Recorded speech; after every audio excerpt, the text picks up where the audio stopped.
This happened this most recent August. Second weirdest thing I've ever seen in this state. Easily the most unsettling. Get 3 days free after doing 24/7 grandpa care for 2 months. Get 2 friends to go in the mountains with me. Leave Friday night in a truck, pulling a trailer with 2 4-wheelers. Light finally fades about 10 p.m., mid-August in Alaska.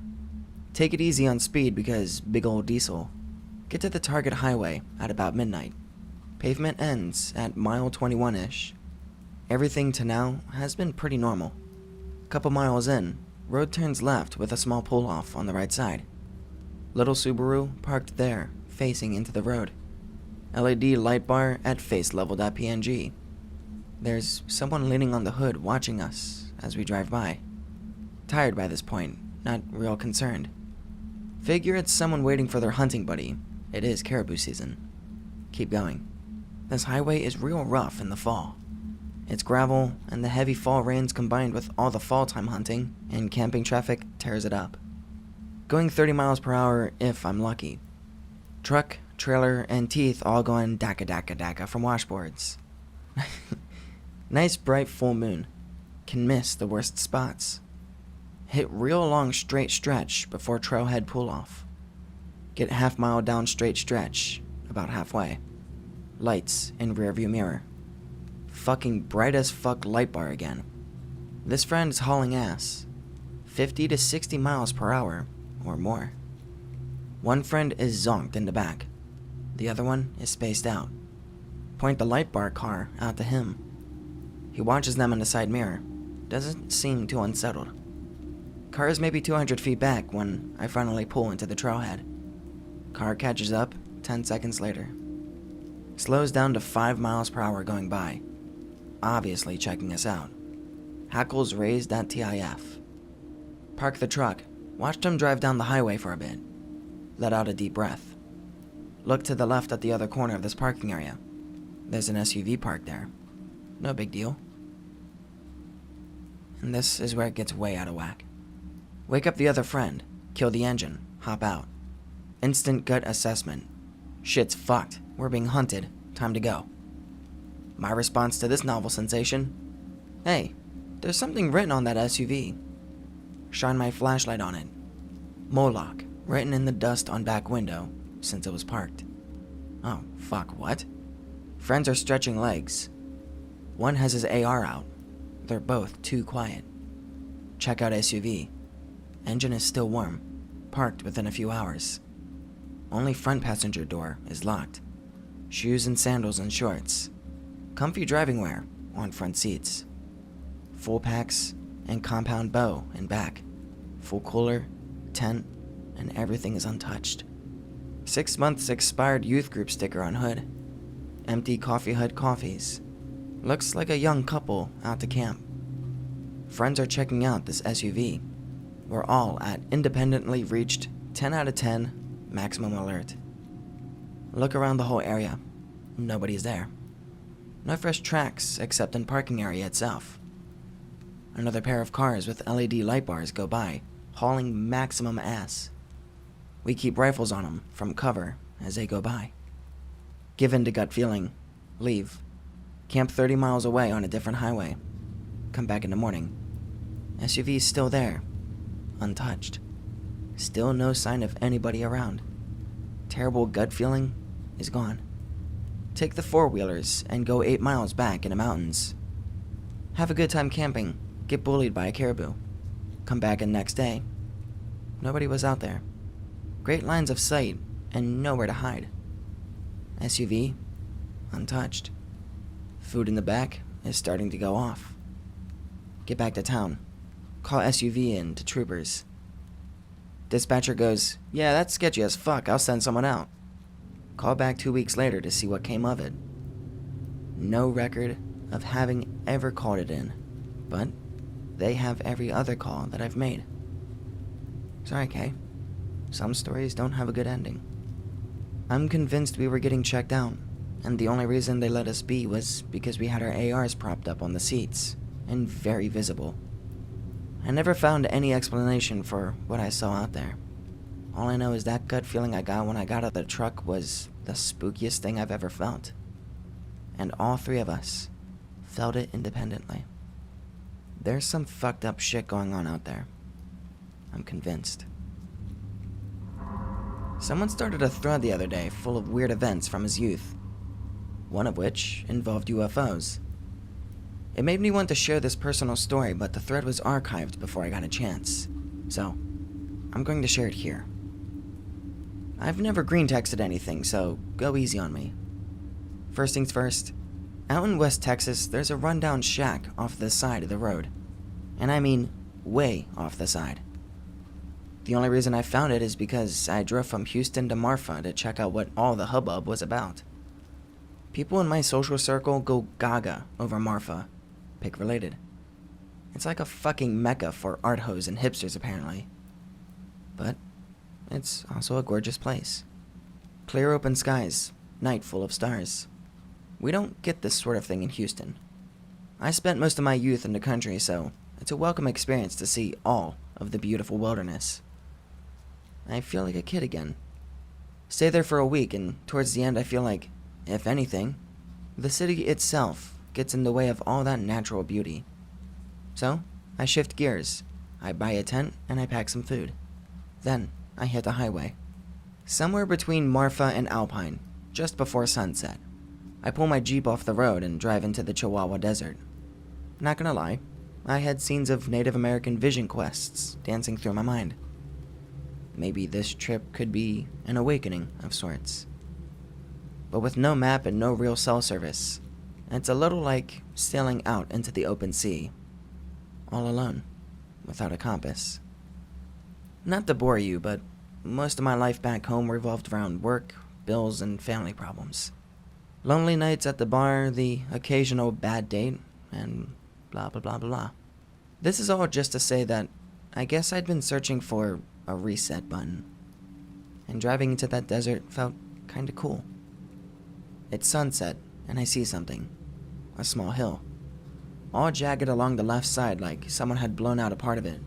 Maybe a mining operation. The jagged side is all lit up by the setting sun, so you couldn't exactly miss it, but you also couldn't quite make it out entirely.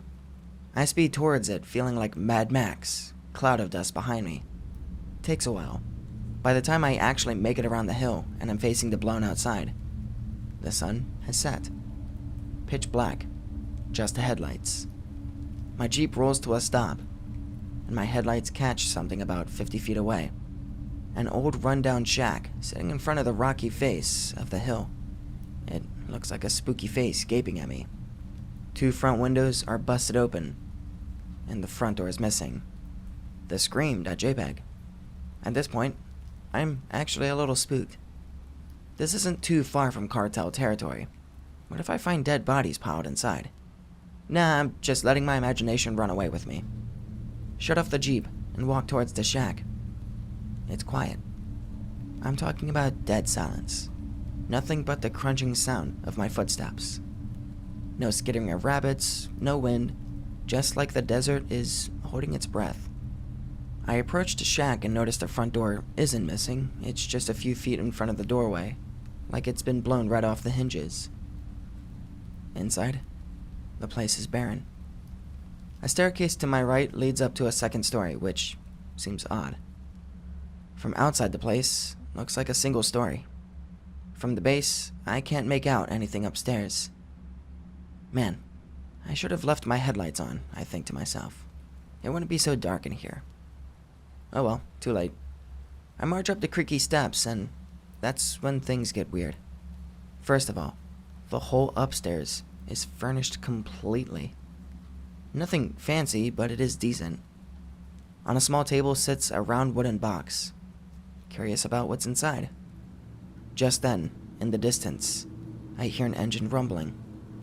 Sounds like a big truck speeding towards the shack. Like, this thing must be flying. Figure I ought to get out of there. But curiosity wins out. I walk over to open the box when I realize someone is in the room with me. It's dark, but I can make a figure out in the far corner. Feel paralyzed. Not even really scared, just like I can't move. Outside, I hear the engine rumbling loudly. Then, a weird sound. You ever heard a calf calling for its mother? This sounded similar, only it was quick, like it was almost barking. I hear a bunch of these outside, then downstairs, then coming up the steps. They sound slow and heavy. I begin to feel very weak, like I'm drunk, and the figure in the corner walks over to me. I feel him touch my neck, and then everything goes black. When I woke up, I was in my Jeep, but it wasn't where I parked it.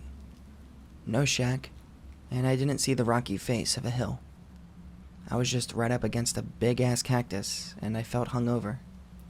I managed to find my way to the highway, and figured out I was by Fort Davis, which is like 30 minutes from either Marfa or Alpine. Fucking weird shit. Just a bit of a weird one, to be honest. Working a news agent when I was 18. Same people come in every day. Rarely it's people you don't know. Thing about working in a shop is that you find out everyone's business and what's going on. It's like working in a bar. One day, cutie girl in her early 20s comes in, who I haven't seen before.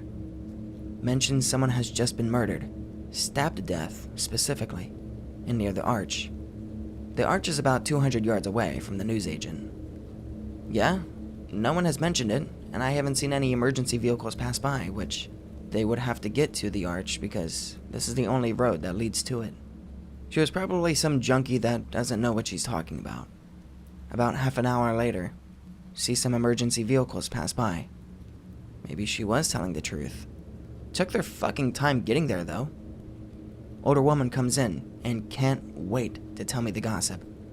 Says someone's been murdered at the arch and that there's blood everywhere. Yeah, I know, they got stabbed. Asks me how I know. Tell her a woman came in about half an hour early and told me. She couldn't have. Her neighbor had only just seen the body and rang the police. Presumably, the first one to find it. And she's been with her since then. I know her neighbor because she comes in the shop. She's an older woman too. Tell her I'm not talking about her, I'm talking about the cutie. Following day, police come in and ask me about it. What they really want to know is how I know she was stabbed. Tell them a cutie told me. Give them description of her. Both look at each other. Ask me to show them on the CCTV. Can't. It's broken. It's just there as a deterrent, really. Shows things in real time, but doesn't record. Say they might need to come back. They don't. Sit reading the paper. A girl in her 20s was the victim. No picture of her, so can't verify whether it was some kind of ghost telling me, or if she was just someone who witnessed it. But she never came back in, and when she came in the first time, she didn't buy anything. What would your next move be? Who is in the wrong? Go to party. See friend who is back in town with a quote-unquote new look. Shorter hair, no beard. Polar opposite clothes that he used to wear. Try to catch up with him. He introduces himself under a new name. Claims to be his younger brother. I laugh it off. My excrement tastes a bit off that night, so I leave early. He seems to have moved back here. Main issue is he continues this charade. When I bring it to him or others, they all look at me like I'm strange. 2 days of not being able to go over this, but I seem to be convincing friends of this being weird. He decides to prove it with picture and videos of him and his brother by using photoshopped pictures as well as poorly edited videos. The thing that aggravates me more is the friends that were beginning siding with me now side with believe him more. I tried to confront him one final time, telling him as his friend that this joke has gone too far and that it's genuinely affecting me. He gives me the shittiest response that makes me want to beat the shit out of him. Maybe they all see me as a massive pushover now. Maybe he indoctrinated them at a party. I need to show them who can really pops your bonds ranste corner and des who's gonna aswad urga. I was a first-hand witness for a murder that was completely covered up. and silenced in Barbour County, West Virginia. Living in Bellington, small town, August 1993. Working at the Laurel Mountain Inn. Inn is about to close. It's an hour until my shift ends. 3 guys come in, out-of-towners. Immediately recognize them as not from these parts, due to their accents. 2 of them order. The other one hovers around them, not taking a seat. Seems to be on something. Not my job to give a shit. Just focus on cleaning dishes. Another guy walks in, open carrying a pistol. Now, at this point, there are 6 customers inside.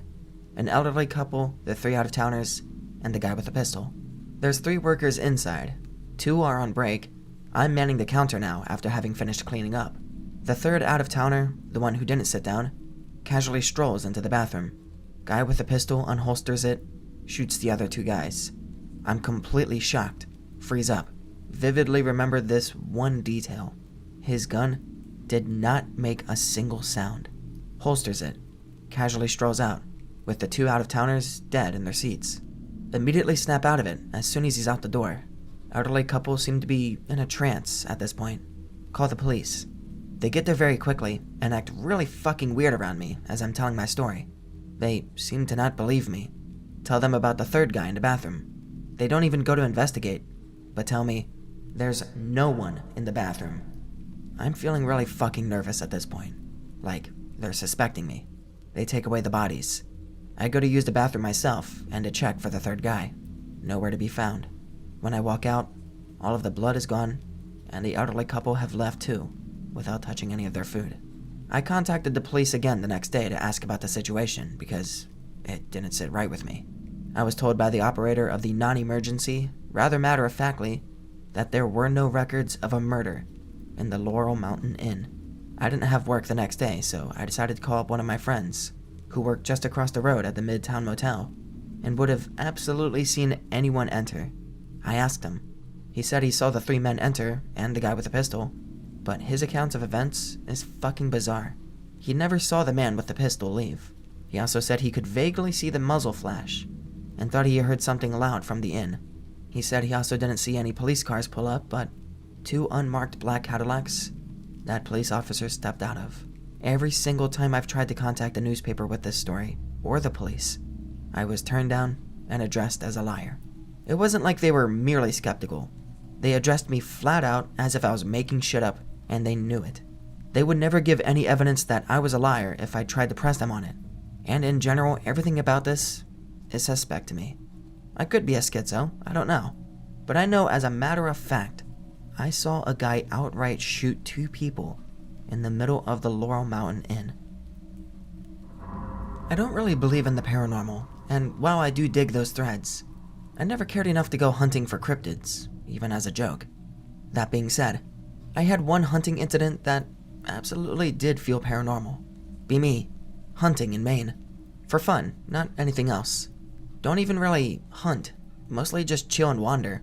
Shoot a rabbit a day, if anything. Handgun, and I'm not even gonna pronounce that.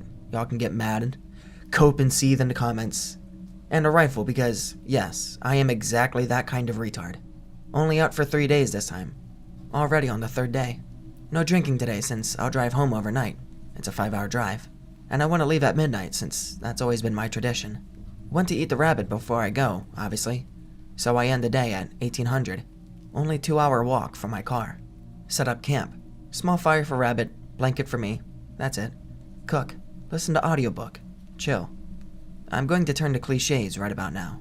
This is when things got weird. Rabbit comes up the fire. Second rabbit comes up the fire. Mouse comes up the fire. Keep in mind, my camp had A, a human, B, fire, C, the extra sound from the audiobook. No chance any animal wouldn't stay away from that. Another rabbit. 2 more mouses.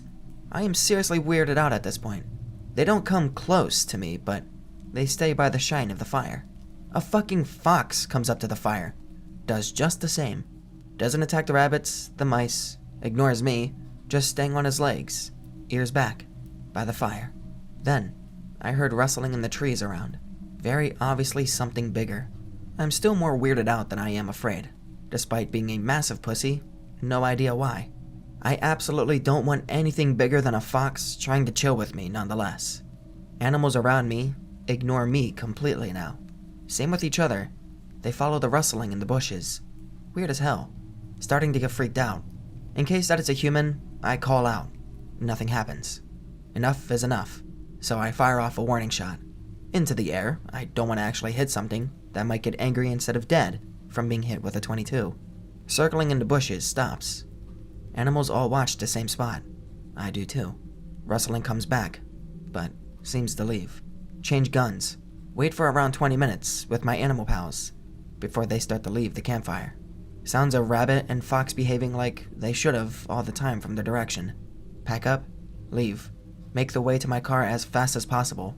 Drive home without stopping. Don't go back there. I still don't really believe in the paranormal, but I'm way more inclined to do so now. No idea what could have gotten the other animals to behave like that, and to come up to a human with fire and sounds for what I can only guess would be protection. I've always been a believer that there are things in this reality which are far beyond our understanding. I used to wholeheartedly believe in things like aliens, cryptids, ghosts, etc. I spent much of my earlier youth at my parents' computer, reading for hours at a time about things of that nature. As I've grown up and read more, the magic has kind of been lost on me.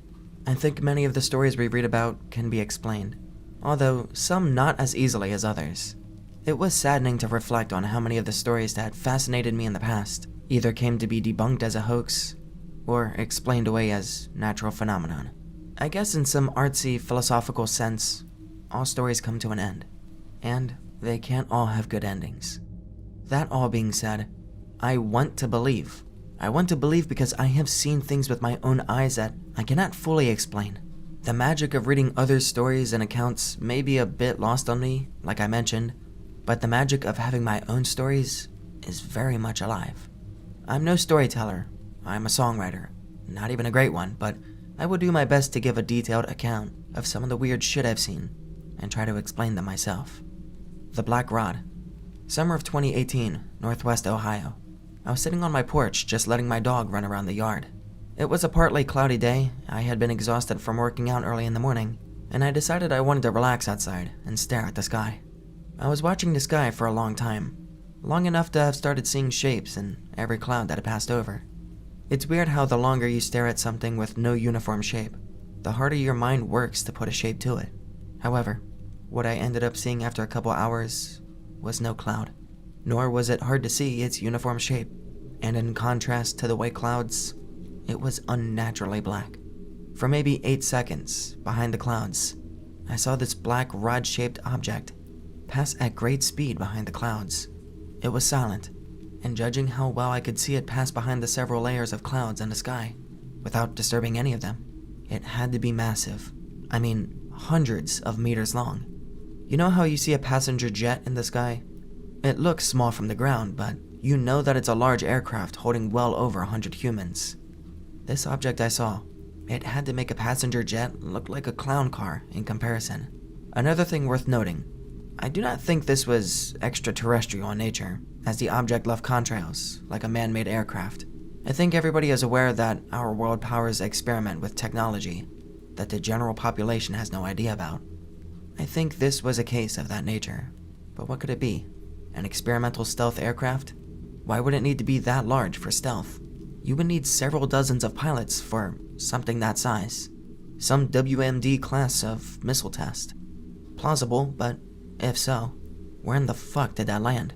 Why would I see something like that flying over Ohio? Another theory, a spacecraft test. A vehicle that can hold a small town's worth of people, capable of speeds beyond any craft we now know of, to get them off this planet. I've been mulling over these thoughts ever since I saw the object. I can't think of anything that makes sense. I do believe it was man-made though. Almost every story about UFOs always mentions that the supposedly alien craft never leaves contrails. This object did. I tried to find stories about it after I saw it. I thought, there is no way I'm the only one who saw this fucking thing, that's impossible. Yet, no stories, no articles, no crazy hillbilly in Michigan, it headed in that direction, claiming that he saw aliens. Nothing. It was there, then it wasn't. I've never seen anything like it since. The silhouette. I guess I'll keep the theme of strange black objects going. albeit this one was much smaller and much less artificial. This story comes from my father, probably somewhere in the fall of 2016. I'll briefly explain the layout of the house we lived in, as I find it to be important context for this story. 2-story home, the entire second story was one room. My room, the first story was the kitchen, living room, first bedroom, and office room. The office room connects the living room to the staircase that led to my room. You can see the office when sitting on the sectional we had in the living room. And now, at about 8 p.m., it's dark. We have the lights on. There's a light in my staircase, but the office light is not on, so, from the living room, one could see that my staircase light is on through the doorway, but the office is completely blacked out. My dad is sitting on the couch watching TV when he notices what looks like me come down from the staircase, stand in the darkness of the office, then crouch off to the side of the office in the dark, unseen. He thinks it's me just playing a joke or trying to sneak down thinking they were asleep, trying to not be noticed. He said maybe a minute went by before he saw what actually was me come down the stairs and out into the living room. Obviously, this is weird to him, and he didn't hesitate to tell me what he just saw. He asked, "Did you just come down here?" I replied, "No, why?" He says, "But I just saw you there in the office. You stood there for a second, then got down and hid in the corner." He kept asking if I was sure, and if I was lying. I insisted that I wasn't, but he was positive. He just saw someone come into that room, stare at him for a moment, and then crouch off to the side into the dark, before I actually came down. Some details he gave were, he heard the footsteps of it. It had my shape, and when it came through the staircase doorway, it nudged a clothes that had been hanging in the doorway, meaning it was a physical being that can interact with its environment. I was particularly unsettled, but skeptical. I immediately go to the office, turn the light on, and of course nothing is there, as is the nature of these things. We mulled over it for a bit, and I was thinking he'd just been drinking again, and his mind created something false. But he hadn't been drinking, and my dad doesn't make up shit like this. My mom was sitting with him at the time he saw it, but she didn't see anything, so she couldn't corroborate. But she's thoroughly entertained by the two men in her life try and play ghost hunter for a moment. I had not heard anything in the staircase while I was in my room, and if there was something standing there before coming down, I would have seen its shadow cast up the stairs and onto my bedroom wall. My dad never saw the silhouette after that instance, or anything like it since. I've never seen or heard anything of that nature before, and still haven't. I have read a lot though. Theory time. Shadow people. Likely, as this is a well-documented phenomena that even some of the most skeptical can agree is something strange. People who do not believe in the paranormal whatsoever have claimed to have seen shadow people. There's an odd problem about that theory in regards to my dad's story though. Shadow people always seem to appear in one's peripheral vision, never front and center. One tries to look at them directly when they appear, and they aren't there. My dad looked directly at this apparition. It looked back. It may have not wanted to be seen, but it wanted to see something before hiding. It also moved the clothes in the doorway. I've never heard of shadow people moving things. Could it have just been a ghost? Maybe. We always thought the house was haunted. We had always heard some weird things here and there. I once, even faintly, heard a woman singing from the storage units in my room. Always kept those shut after that. Ghosts aren't physical though, in my belief. If they are real, I believe they are fragments of a spirit left behind by the deceased, forms of energy that remain long after passing. I don't believe they're sentient souls. If it was a poltergeist, I don't think I've read a story of a poltergeist taking on a corporeal form, and the only thing this silhouette moved was the clothes in the doorway. The last theory, the one I want to believe in the least, is a doppelganger. I've read about doppelgangers, and the more I read, the less I wish I knew. A being that mirrors me and wishes to replace me. Frankly, fuck that. It's mostly unsettling for me to think of this silhouette as a doppelganger, because if that is what it wasn't hiding from my dad in the office. It was hiding from me, and I walked right past it. Although, to this day, I still haven't seen it, nor has my dad. So for my mental health, I'm just going to assume it gave up that night and moved on. My grandmother's basement.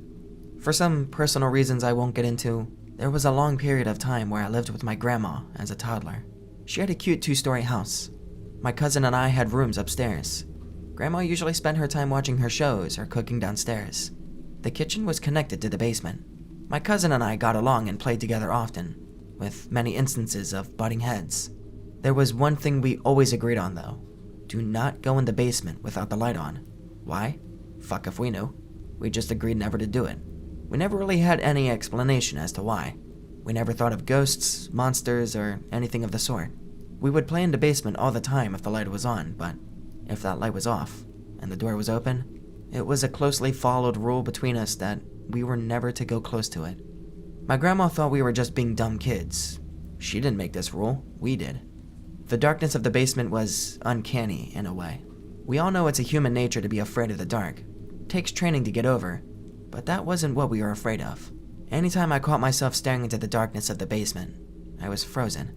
I was equally entranced and horrified by what I was looking at. My cousin would have to come and pull me away, and I never saw anything down there. It was almost the very essence of the nothingness that I saw that captivated me, and it shook me to my core.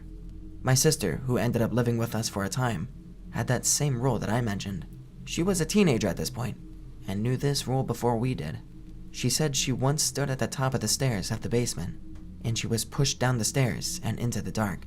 She told me when she turned to see who pushed her, she saw an old woman who was not our grandma, just standing there, staring. My sister screamed until my grandma came to get her up. Of course, my grandma didn't believe her, and my sister never saw that woman again. I never saw the woman, nor did anyone else, but when she told me her story, I knew I was right to never go down there in the dark. Trash Can Triangle. This story takes place at the same house that I saw the black rod from, and where my dad saw the silhouette. Probably fall of 2013, night before garbage day in my neighborhood. Mom tells me to take out the cans at about 10 p.m., and I do so. I roll the cans out to the street. It's a clear night sky out. Many stars. I like to do a bit of stargazing, so I just stand there for a moment to watch and take it all in. I see a particularly bright star in the distance, kind of in the same area of sky that I saw the black rod. I thought it was pretty, so I focused on it for a minute.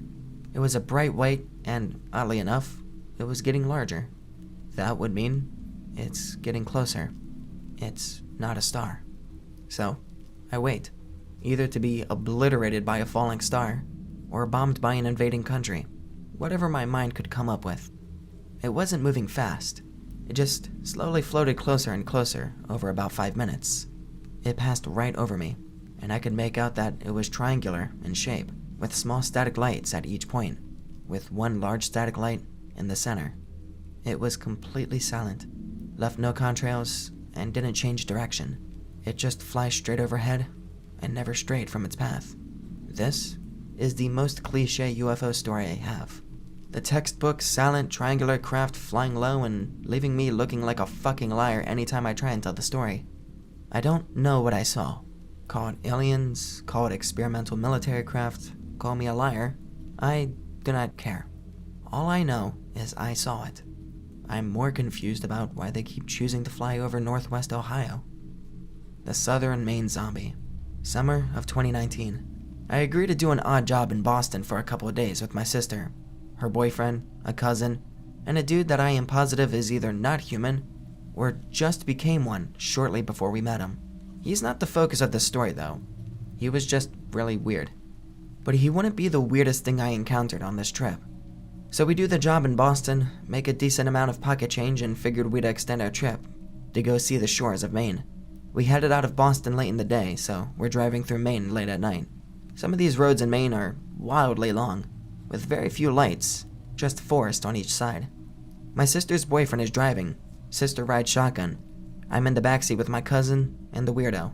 I'm not much of a people person. Everyone's talking and whatnot. I'm just zoning out watching the night pass by out the window. I see a shape further down the road. It looks like a person walking, with a somewhat reflective orange jacket on. It's maybe 2 a.m., and we're on an astronomically long road, surrounded by nothing but forest, and there's maybe one street lamp every 2 miles. What in the fuck is this person doing out here? I thought. We're driving maybe 55 miles per hour, so we're coming up on him pretty quick. But when we were close enough for me to make out what I saw, I recoiled. It looked like a man, but it looked wrong.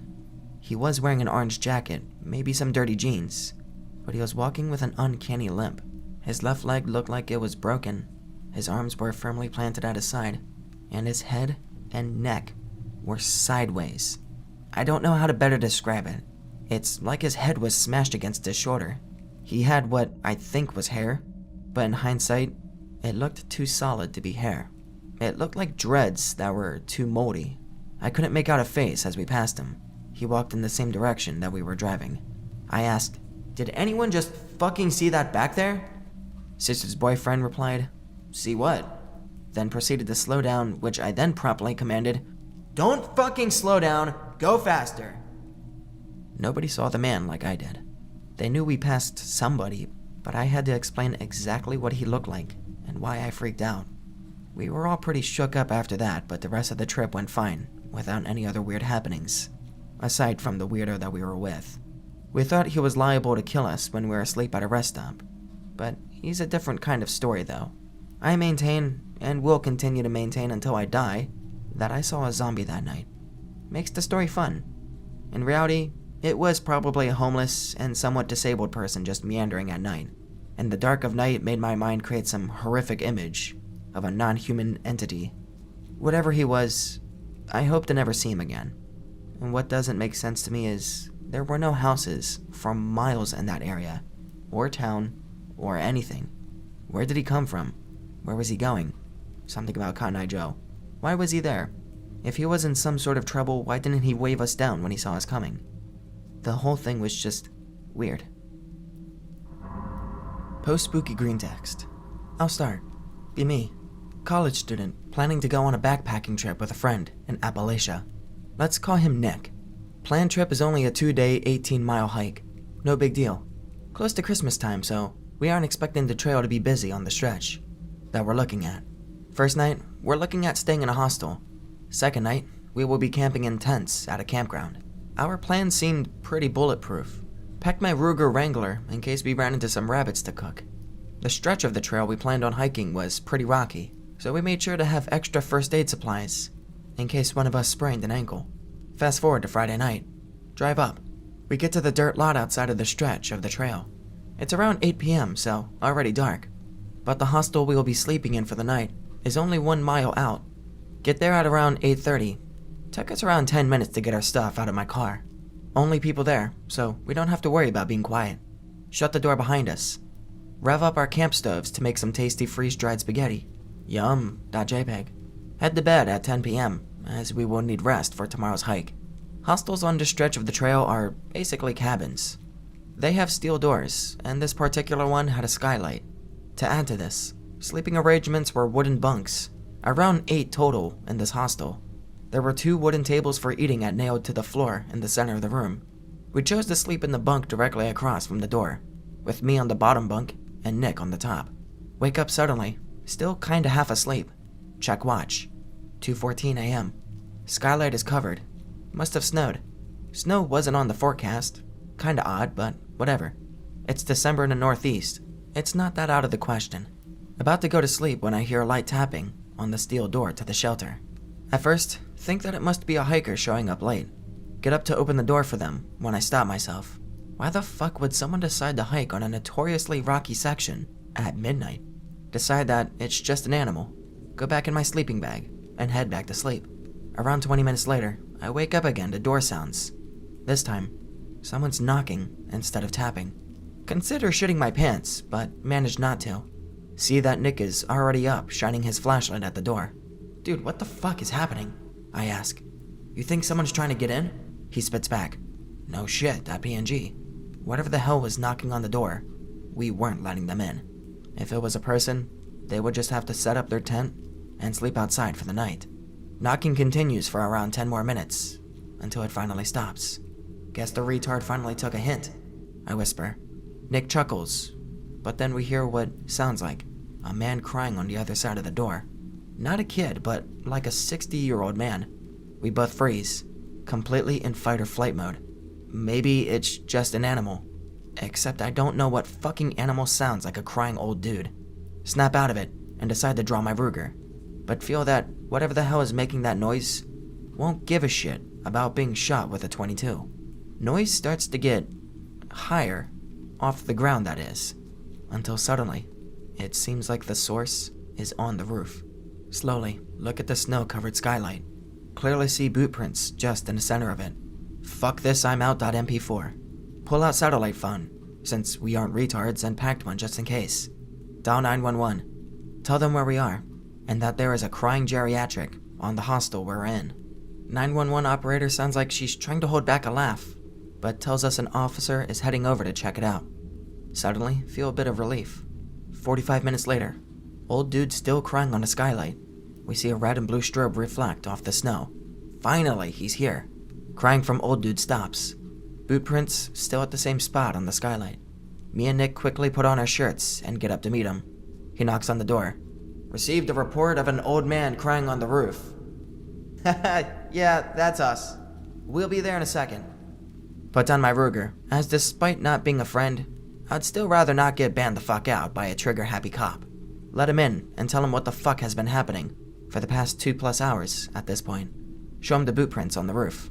He still seems to not quite be buying it, but he says he'll do a perimeter check of the hostel to see if he can find any prints or personal items of someone who could be messing with us. Goes back out the door, closes it behind him. In the meantime, Nick and I set up a lantern and decide to sit at one of the tables and wait.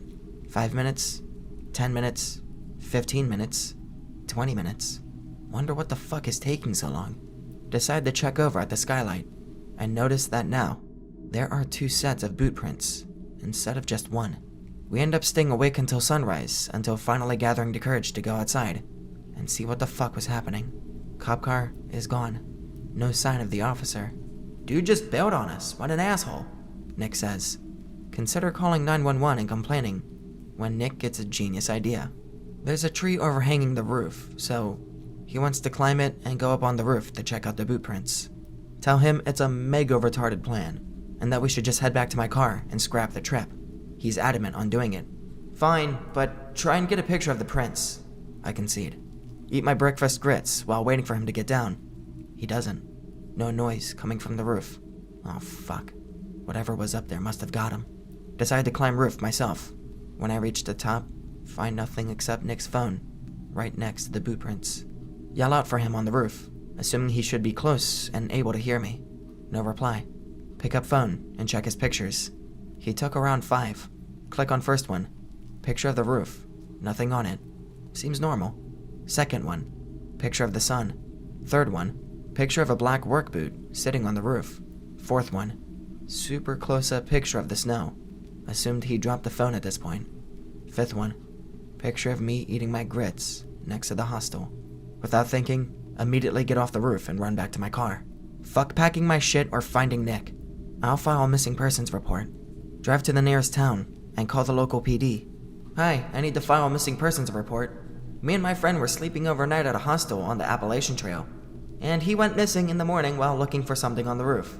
Also, you guys sent an officer here, and he left without doing anything. We are aware he had an emergency he needed to attend to.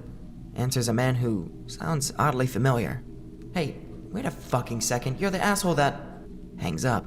No idea if they even filed a report. Decide to look around the hostel, myself, just to at least get our stuff, and see if I can find any footprints that could be his. This time I bring my Mauser, that I have in my trunk of my car, just to have more of a fighting chance against whatever was on the roof. Park in the lot again. Walk until I can see the hostel. See what looks like a torn shirt on the stairs to the door. The exact shirt that Nick wore the night before. Feel an immense wave of dread dawn on me. Know for certain that he's not going to be found, if they will even try searching for him. Go back to my car feeling defeated. No idea what I'm gonna do, or what that thing was that most likely killed my friend, or why the police refused to take me or the situation seriously. I'm a first-time poster here, so sorry for my story lacking details and depth, but I am genuinely really curious about the explanation of this cause. It's the only thing I've ever seen that took me back. Be me, 4 years ago, in my car on a lake shore with an, at the time, current girlfriend, smoking weed, feeling each other up in the front seats, looking at the clouded night sky. After a few minutes, I noticed she stopped playing with me, even though I was still playing with her. Think she wants to go to the back seat. Look at her. Her stare, frozen, looking at the sky. I look up. There's flying lights going from left to right in a line, with the same light intensity as a star on a clear night sky. I stop touching my girlfriend. We both just keep looking at the lights and going, holy fuck, holy shit. Pic-related is kinda what it looked like. The lights were moving in approximately a 25 to 30 second interval, from appearing on the left to disappearing on the right. This went on for at least 5 minutes. Does anybody have an explanation for it? I think it sure as shit wasn't a military exercise, or whatever. That was in Croatia. We don't have that kind of military. Used to have a vague sensation of coming quote-unquote unglued as a child. My young brain called it slipping off, and it was a feeling like something was leaving my body. I thought of it kind of like when you see heat waves emanating off of a fire. I felt like I was suddenly losing something that I couldn't quite place, but it made me really sad. Would happen very randomly and suddenly, but always when I was alone. The last time it happened, I was 12, I think, 6th grade, with my friend on the playground. Get this same intense sad feeling and realize I'm about to slip off. Faintly hear my friend say, "Wow," way in the distance, like he's far away. I look over at him, and he's staring at me. Asks, "How did you do that?" From his point of view, he said I began making weird sounds, and then a ghost came out of me and flew away. He thinks I'm magic after that. Never happened again, and he and I lost contact after I moved. Still not sure what the hell to make of that memory. I used to work in the gas industry as a geologist. From 2007 to 2009, I was on a contract with a Russian company called North Gas, back when industrial relations with the UK were still fairly cordial. There was lots of potential gas sites in the Siberian region far up north, and I used to go around potential sites with company borehole engineers, usually in groups of 2 to 3. Anyway, I was at one site in northern Siberia with a German engineer in late October of 2008. Took ages to get to, and completely devoid of human habitation, but really beautiful taiga. Endless forests on the drive up there. You drove a van through taiga? Yeah, I'm not a car nut, but it was some modified Jeep that the engineer guy would just not shut the fuck up about, all the way from Noyabinsk. Anyway, the site we went to survey was fairly typical of what you expect in the industry at these sorts of locations. Thin topsoil giving way to permeable siltstone. Excellent locations for surveying. Now, to the story. We came to a location where satellite imagery was suggesting that permafrost was retreating. It still fucking snows and ices over, of course, but the key point is that it's not entirely frozen over. You can still install stuff during the summer months, get gas production up. It was a pretty boring landscape though. Very thin topsoil giving way, rapidly, to permeable siltstone. Lots of these natural holes all over the place too. Permafrost plugs that had melted and left 20 to 30 meter deep holes dotted all over the place. We decided to stay a few weeks and do some test surveys.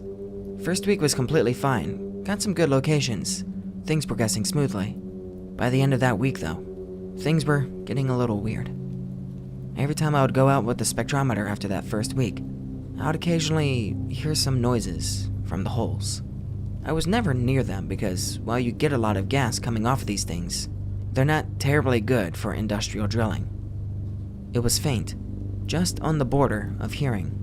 I never knew how to describe those noises until a few years later, when someone took me out to a jazz bar, and some guy was playing a violin-like instrument. They made this drone noise, like a foom. Disconcerting. Makes your hair stand up. My colleague would notice this too. Disconcerting, as in this job, you're not really working together, but apart. So two of us were hearing stuff out there. We were both rational people, at the time for me, at least, so we put it down to cave noises. Laugh and forget it. About 10 days into the survey, it started happening at night. Again, faint, but really ominous. That drone noise. We used to sleep in the back of the van that we had brought, but even through those doors, we heard it. Again, stop being stupid, it's cave noises, laugh, have a few beers, and go to sleep. It got worse from there. The day after, I found some slime stuff around one of the permafrost boreholes. Yeah, you get lichens and mosses around these things, not an issue, but this was like petroleum jelly. That really viscous stuff. I touched it and immediately regretted it. It felt a lot like pork belly fat. It was warm too, which was really disturbing. considering it was -5 degrees Celsius during the day out there. Bring round the German engineer to take a look. He looks troubled. For the rest of the day, I was constantly on edge too. I kept looking back at the borehole too, just to check, is what I kept saying to myself. Things got worse at night. That drone noise got a lot worse, but it felt, and I know it's a shit way of putting it, like it wasn't from below, but above, on the surface. My German engineer tried to laugh it off, but I could tell he was seriously disturbed by it. Just that low foom. Eventually, we get to sleep. God knows how many hours later, though, we wake up together, because there is definitely something attempting to open the door handle to the passenger seat of the van. Click, click, click. And now, that drone is right fucking outside, and it sounds a lot like gurgling. At this point, we both freak the fuck out and scream like a pair of little girls. It stops. We don't sleep the rest of the night, and it doesn't come back. Next day, as soon as we make it to 9 a.m., we cautiously open the doors. The entire back door is covered in this pork fat shit. The place reeks of something rotten too. Passenger door just smeared in that stuff. But the thing that made us immediately go, fuck it, we're leaving, was the passenger window, which was also smeared in the skunk, but it had an outline on it, like something had pressed its skull into the fat stuff and left an outline. It was unmistakable, some elongated human skull with no eye orbitals. Jelly stuff was all over the area around us too, and of fucking course, it led all the way to that borehole. We got out of there very fast after that, but as we were packing, that drone shit started again from that hole, and it was loud. It was guttural by this point. Whatever the shit was making, it was down there, and close too. German guy went pretty nuts after that. Just hopped in and immediately started going. Equipment that was still out for methane measurements just left. Didn't stop driving for the next 14 hours. I pretty much ditched my job soon after. I had no desire to be left like that again, in the middle of places like that. German guy, never heard from again. He never talked about it to me anyway. Nice story. Thanks for posting. Thanks, I suppose. I guess distance from that event makes it sound pretty prosaic. Spooky noises, ooh, slime, ooh. Anyway, during that night though, I was convinced I was going to die. You know how you can just know when someone or something like an animal is either nice, curious, or just out to fuck you up? I knew instinctively that whatever wanted in didn't want to crack open a beer and ask us about geology, if you get my drift. Anyway, I spent a long time after I had calmed down about it, which took a few months in fact, to think of a rational reason for this. Every time though, I kept butting up against the unexplainable. Sure, drone could be cave noises, but the warm slime stuff, the guttural noise? Around 2012, I got a lot into reading about frozen mammoths and the worry about viruses from the taiga that they were expecting because of climate change. And at that point, I went full X and said, fuck it, frozen monster. Not really spooky, but strange, somehow bordering the lines of human sanity, I think. To preface, I work in the police force in a small EU East Bloc country, and I have a few stories to share. Bugman, 2018, am 29-year-old male. February, the capital of the East Bloc country, edge of town, not the outskirts, known to be a big ghetto of back from 2001, when a flood destroyed their natural habitat downtown. Patrol the streets in car with partner. 2 a.m., empty streets. Kinda boring, really no action. And I remember getting sleepy, just about ready to get back for a break. Suddenly, get a direct call on the radio from station inspector of the night. Yep, we're listening. Get back to the station. There's a weird guy here. Inspector is on the station alone in the night, so sometimes people come at 2 a.m. to report their car getting jacked, and etc. Usually have these quote-unquote problems, either in head, alcohol, drugs, and etc. Got it. I turn on the police lights and double time it back to the station to help the inspector. Get to the station, open the main doors, and it's dark inside. Only light I remember in the waiting room, where people wait to get their turn, is a light from the vending machine. The guy sits there. White, thin guy, old clothes, bald spot on his head, and his look is kinda out there. He scratches his neck from time to time. Warning bells start ringing in my head. The guy looks at me, not saying anything, and I don't say anything either. Shake head, and go inside the room to the inspector. "What's up with that guy?" "Yeah." Inspector shrugs. "What does he want?" "Don't know. You ask him." I just let him in, but he's fishy, so I leave this one to you. Inspectors are usually just the kind of clerk white-collar cops who just handle reports on the station and relay info to the outside patrols, and etc. They also work 24-hour shifts, so this guy just doesn't have the temper to deal with some nut job. Go to the guy with my partner. "What's the problem?" He scratches behind his neck and stands up. He's really short. No danger in the regard of fighting him, but still get really bad vibes from him. "I got bugs in my apartment," he says. "So? Call an exterminator to get rid of them. You really gotta go to a police station at 2 a.m. to report this?" "Well, I need you to take a look." Seemed like a waste of time to me, and my partner shook his head at me. But I just got this weird feeling to check it with him. He clearly wasn't right in the head, and something could be up in his flat. "Alright, we'll take a look." We go with him to our car and seat him in the back seat, with my partner beside him. Go to the address, go to the apartment. He unlocks the door and waits. Get a flashlight, open the door. The flat is old style, as if from the 50s, comic country at that time. Stale murky air, but nothing weird. Turn on lights in the hallway, and get left to what looks like a bedroom. Shine flashlight on what looks like a bed. Jumping in instant movement of a black tide of what looks like millions of bugs on the bed. Take 3 steps out of the room in terror, but have to check it anyway. Could be a dead body or something. Turn on lights. The bugs look like bed bugs and scatter inside of a bed as the light turns on. No stench of a dead body though, and the room is unkept. Not filthy, just unkept. Dust is on everything. Overflowed garbage bin with another bugs crawling out. The guy's behind me and scratches his neck. "See?" "Of course I see." Check the room for foul play. Find nothing. Just bugs everywhere. Check other rooms, which are surprisingly fine. Another bedroom that looks fine. Unused though. "Anyway, nothing for police. Call an exterminator or something," I say as we prepare to get out. "Or use the other bedroom." "Can't use that one. Mother died there a few weeks back." "So you used the bug-infested one instead?" He scratches his neck. "Nothing for police here. Have a nice day." We get out and report to Inspector, then resume our patrols of the streets. 4 a.m. We drive past Metro Station. Bugman stands there outside of the station. Nobody around. He watches our car drive by slowly.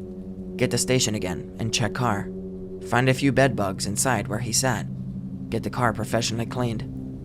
He was like a comics villain, or like that guy from Men in Black. Not paranormal, but weird shit happens in our head sometimes. Be me. 2014. Cop in a small country. I'm like on a roll. Have brains, be fit, and always optimistic. Life is good. Have girlfriend for 6 years. Plan a future. Decide when to ask her to marry me. Things go well, and I manage to catch some criminals by myself. New star of department.pdf. 2015. We get called to a robber caught at mall. Just routine, this happens like 5 times a day. The guy speaks only when asked a question, like 2 times. Is tattooed from head to toe. Has some meth on him, and etc. We get shit done at the place and drive him to the station. I drive. He's cuffed on the back seat with my colleague beside him. He fucking looks at me in the rearview mirror. This lasts for like minutes, without him looking elsewhere. Notice he whispers something to himself. "What is it, fuckhead?" I ask. No response. I get angry and shout at him. "I'm putting a voodoo curse on you." Yeah, right, shut up. Get shit done at the station. Drive him to the prison. He's silent this time, but smiling. Forget about this like the day after. For a week, nothing happens.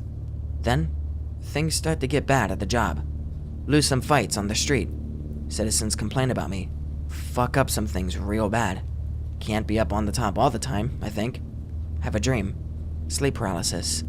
First time ever, and I never had one after that. Can't move. A shadow looms over me, then jumps into me. Wake up in cold sweat. Next day, I drive alone from some shit. Use sirens and drive real fast too. Fuck up and drive in like 100 kilometers per hour into a busy intersection. Cars from the left ram into me. Airbag smashes into my left hand, with which I held the wheel. That alone saves me from breaking my spine, as I wasn't using a seatbelt. Don't lose consciousness, and I'm totally fine, no injury. Reported in the radio with shaky voice. Smoke welling up inside the car. Crawl out from the totaled car. People are running around 2 other cars I smashed into. Everyone seems to be fine too, except for one kid, like 8 years old. He's bleeding from his mouth. Learned later that he bit off part of his tongue. Take him to the ambulance that just arrived on the scene. Parents shout at me, cry. Am later forced into a second ambulance by other patrol that arrived. Kid seems fine. I'm not put off duty for this. They investigate me with working like always. Things at home get fucked. Girlfriend breaks up with me. Mom gets put into a madhouse for schizophrenia. Dad cuts off almost all contact with me. Dog gets sick. Almost dies, but pulls through somehow. I pull incredible amount of money into sick dog. With that and a new flat I got with my girlfriend, gets me into debt. Still investigated. Start to hate my job. Start to drink heavily. Drunk by dawn. Dead by dusk. People talk behind my back. 2018 now. The investigation ends with me paying a fine. Things are still going to shit. I am, by any means, one of the worst cops in the department. Still employed somehow. Remember the fucking meth head today for some reason. Hello, Anons. How was your sleep? I had a dream about dreaming. In it, I was following a documentary of sorts, which went as follows. When you dream, your imaginary field of vision is divided into 3 parts. Left field, right field, and central field. These fields are perceived differently by the brain. Left and right fields act as a background of sorts. For example, if your dream takes place in a forest, you will see a faint image of trees on the edges of your vision. The central field is by far the most important, as it contains the topic of your dream, stuff you're focused on, and your brain has to process the most. Central field is always last to appear when falling asleep, and first to disappear when waking up. It's crucial in the process of waking up. Throughout the dream, you aren't really aware of the fields. Your brain processes them subconsciously and kinda expects them to be there. But sometimes, one of them isn't. In vast majority of cases, you will form all 3 fields. In result, you end up with mostly normal dreams, which can be pleasant or unpleasant, and everything in between. There is, however, a small chance that one of your quote-unquote side fields doesn't form. Throughout your dream, the brain knows that something is not right, but can't figure out what. In result, you feel uneasy and stressed out throughout your whole dream. It doesn't cause nightmares. More like your normal dreams become sadder and more strenuous because of this primal sense of unease. But this isn't the worst that could happen, by a long shot. Since shit really hits the fan when your central field goes missing. It happens very rarely, much rarer than disappearance of side fields.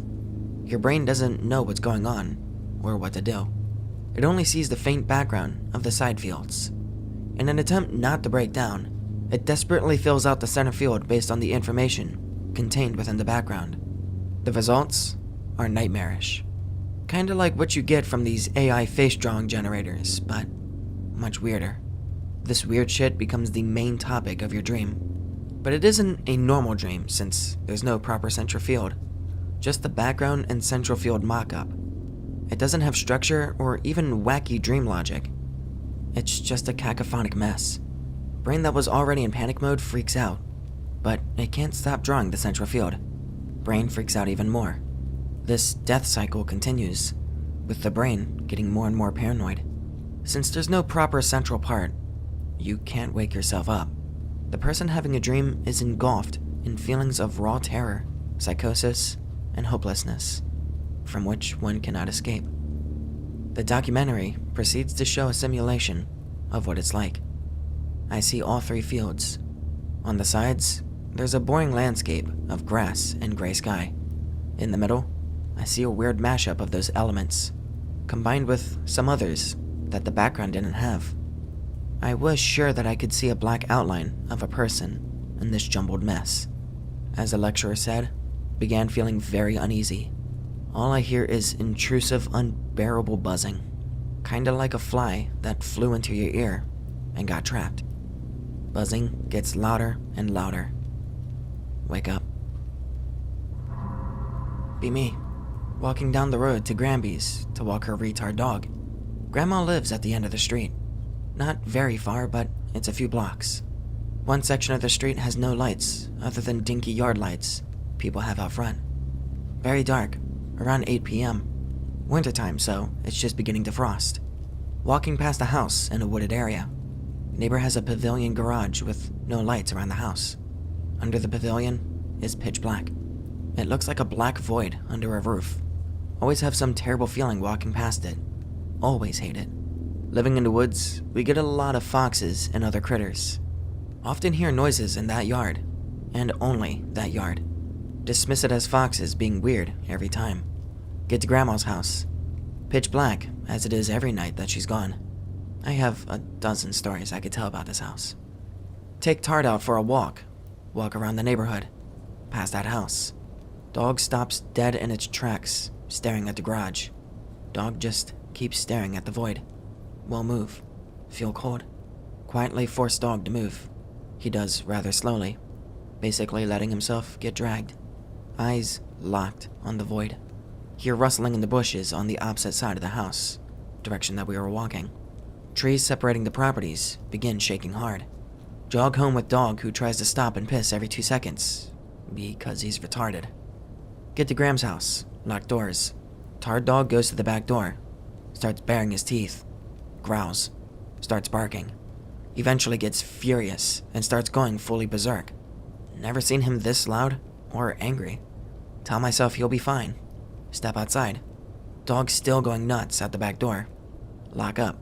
Sprint home. Lock house door. Turn off the lights and hide upstairs the rest of the night. I still hate walking by that house. Whole neighborhood's fucked though. I'm sure this is some of the few non-LARPing stories that you'll ever hear on this board. And I don't like telling them, but today's a good day. I will set the scene for you. Mom and Dad bought a piece of property out in the boonies of northern Manitoba, Canada. This property lies on the last major east-west road going north. What I mean by that is north of this road, there is nothing but forest, swamp, and lake. And I mean nothing for hundreds of kilos. Not one community until you hit the Arctic tree line, which is why I'm an autist. The property is on a crossroads of roads going southeast-west. 4 miles to the east, there is a main road. West is 50 kilos of dense swamp to the next town. 12 miles south is the little town. We had one quote-unquote neighbor 2.5 miles west of us. Great for hunting. Be my older brother, 1 a.m.-ish. Decide to have a smoke. Go outside. Decide to let this new puppy, Molly, out with him. Wild animals roam abundantly, as you might guess. So he takes the spotlight and didn't want to grab a rifle, so he grabbed a hammer. In before, hammer? What's that gonna do? He's a retard. He wants to see how far the new spotlight will shine, so he walks to the road. From the driveway, he shines the light south. The puppy whimpers and cries, shaking, looking north. He turns north. Next to the stop sign stands this tall, gray, hairless creature, standing as a man, 2 legs, 2 arms. Unusually long arms and legs compared to torso. Dark, sunken-in eyes. Wide slit for a mouth. Proportionate head, so this ain't no A. We measured later using me as a reference to the stop sign the next day, and we figure it was 9 feet tall. It stood motionless. My brother froze in horror, but was finally able to scream, "Fuck no! Fuck no!" The creature grimaced and jerked, as if expecting something, but it stood its ground and didn't move. My brother knew if he attacked it, he would lose, so all he could do was run. He ran his ass off. The dog was already long gone. He looked back because he didn't hear anything behind him as he ran. The creature was in the cattails in the ditch, attempting to hide. but it was massive and pale compared to the scenery, and its eyes glue white from the light. He kept running. Found a dog cowering near the porch door. Picked her up and let her sleep in his bed that night. He didn't sleep, of course. He tells us all the next day, hysterical. I later seen this same creature, along with some of my family, and a few locals did too, after asking around. I know it's a fucking meme, but when I seen it, and by my brother's description, it was exactly pig related. However, the pig is like an adolescent because the one that we seen was much larger. General Nope / Skinwalker / Goatman. So X, I'm feeling generous. Decided I would share my nope in the woods. Anyone interested? Before I start, I'll give you a bit of background. This happened in 2012 when I was still in school. Me and two bros of mine decided that we would enter a film competition because fuck it. And we all had experience in filmmaking and editing after seeing a leaflet on it in our school. The winners would win a cash prize and some other stupid shit, I don't know. We took basic supplies like food, a tent, camping apparatus, weed, and liquor, because it wouldn't be a proper camping experience without them, along with a camera and a tripod to film our spooky movie. The events that occurred happened over the course of 4 days. We originally planned to stay for 5 days. P.S. I don't usually green text, so don't ridicule me, friends. B17. Bro 1, let's call him Chris, also 17. Bro 2, let's call him Sean. Sean is 16. Remember, both of these names are made up for the sakes of anonymity. Chris was the most macho guy of the group, who was the ladies' man. He was a great athlete and the sporty type, but deep down, he was a real sensitive guy. Sean was the geek of the group, who was also an outdoor freak. He was shooting elks since he was like 12 with his father, so he knew his shit about outdoors. He was great at computing / editing, but was slightly beta and the only virgin out of the three of us. We would usually tease him about it, in a jokingly way, of course. Anyway, day 1. Used my dad's car as a means of transportation. Drove about 27 miles outside of the nearest town. Pulled up into a secluded road for about another 5 miles before pulling to a stop. Investigate the grounds to see if it's suitable for the film / camp's location. Perfect. We walk about 300 feet into what looked like a campsite. Nearly sure it wasn't and that we were actually trespassing. Who gives a fuck? Squidward.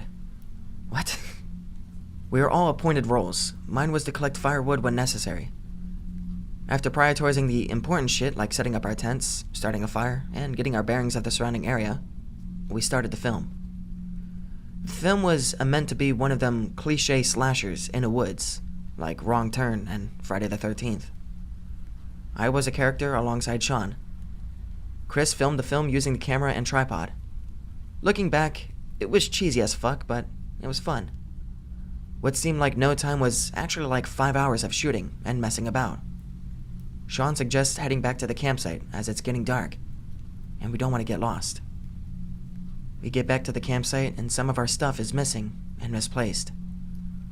We notice our rucksacks carrying our food has been opened, and food has been stolen. Starting to feel uneasy about the situation. Sean says it was probably a deer or a bird. Me and Chris don't argue, but we are all slightly unsettled about the situation, although no one said anything in case they would be called a pussy and etc. After about 2 hours of smoking and drinking, a strong smell resembling rotten milk mixed with vomit hits our nostrils with the power of 1,000 suns. Chris shouts, "Which one of you fucks farted? It fucking smells like burnt asshole." We piss our balls laughing cause everything's better stoned than drunk. In the fits of our laughter, a quick rustling in the bushes behind the tent occurs. We all go silent. Freaking out, Sean grabs his hunting knife and observes the tree line. After what felt like an hour, Sean cautiously approaches the tree line. He gets to the tree line and shines a torch into the woods. Nothing. At this stage, we all wondered if we had like a joint, pun not intended, nope experience, and that the weed and alcohol was making us imagine it. We decided to call it a night and crawl into our tents. Day 2. Wake up with a slight hangover and dehydrated at like 8:30 a.m. It's overcast unlike it was the day before, which was sunny. Unpredictable weather. Fuck. I crawl out of my tent. Sean is sitting on his camp chair at the edge of the smoldering fire, poking the ashes with a stick lost in thought. I walk over to him. Walking over, he doesn't notice I'm there. I ask him, "Hey man, you okay?" He looks up at me and says, "Yeah man, I'm fine. Wanna go exploring into the woods?" I ask why. He says, "'Cause man, just curious." Weirded out, but I say, "Yeah man, sure." We decide not to wake Chris cause he's a cranky shit when he's disturbed from his sleep. We roll some joints and disappear into the woods. High as shit. Exploring nature is fun. We come to the top of the hill, overlooking some of the woods. I take some photos on my phone of that shit because the scenery is fucking beautiful. On our way down, Sean casually asks me in nearly a whisper, "Hey, man, did you hear them screeches and the giggling last night?" I say, "Nah man, I was probably sleeping though." He says, "Oh, well I'm surprised you didn't, cause they were pretty loud." He then goes on and says that he was pretty creeped out.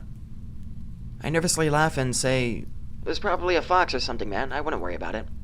He says again in a whispering-like tone, I don't know, man." The more I think about it, the faster my heart starts beating. It's unusual for Sean to be creeped out. And when he is, he wouldn't say. On top of the fact that he's been camping most of his life, and he knows his shit about outdoors and wildlife. "Is that why you were quiet as hell this morning?" I ask. "Yeah, man. I was pretty worried." Feel unsettled about it. Get a deep feeling in my gut telling us to leave this place. I say nothing, though. We quickly changed the topic of conversation, but the lingering, disturbing feeling we were both feeling remained present. Pig-related. It's the photo I took. Get back to the campsite. Chris is frying bacon. Give me some of that shit. Munchies hit hard. We gobble down like 18 slices of bacon between us in silence.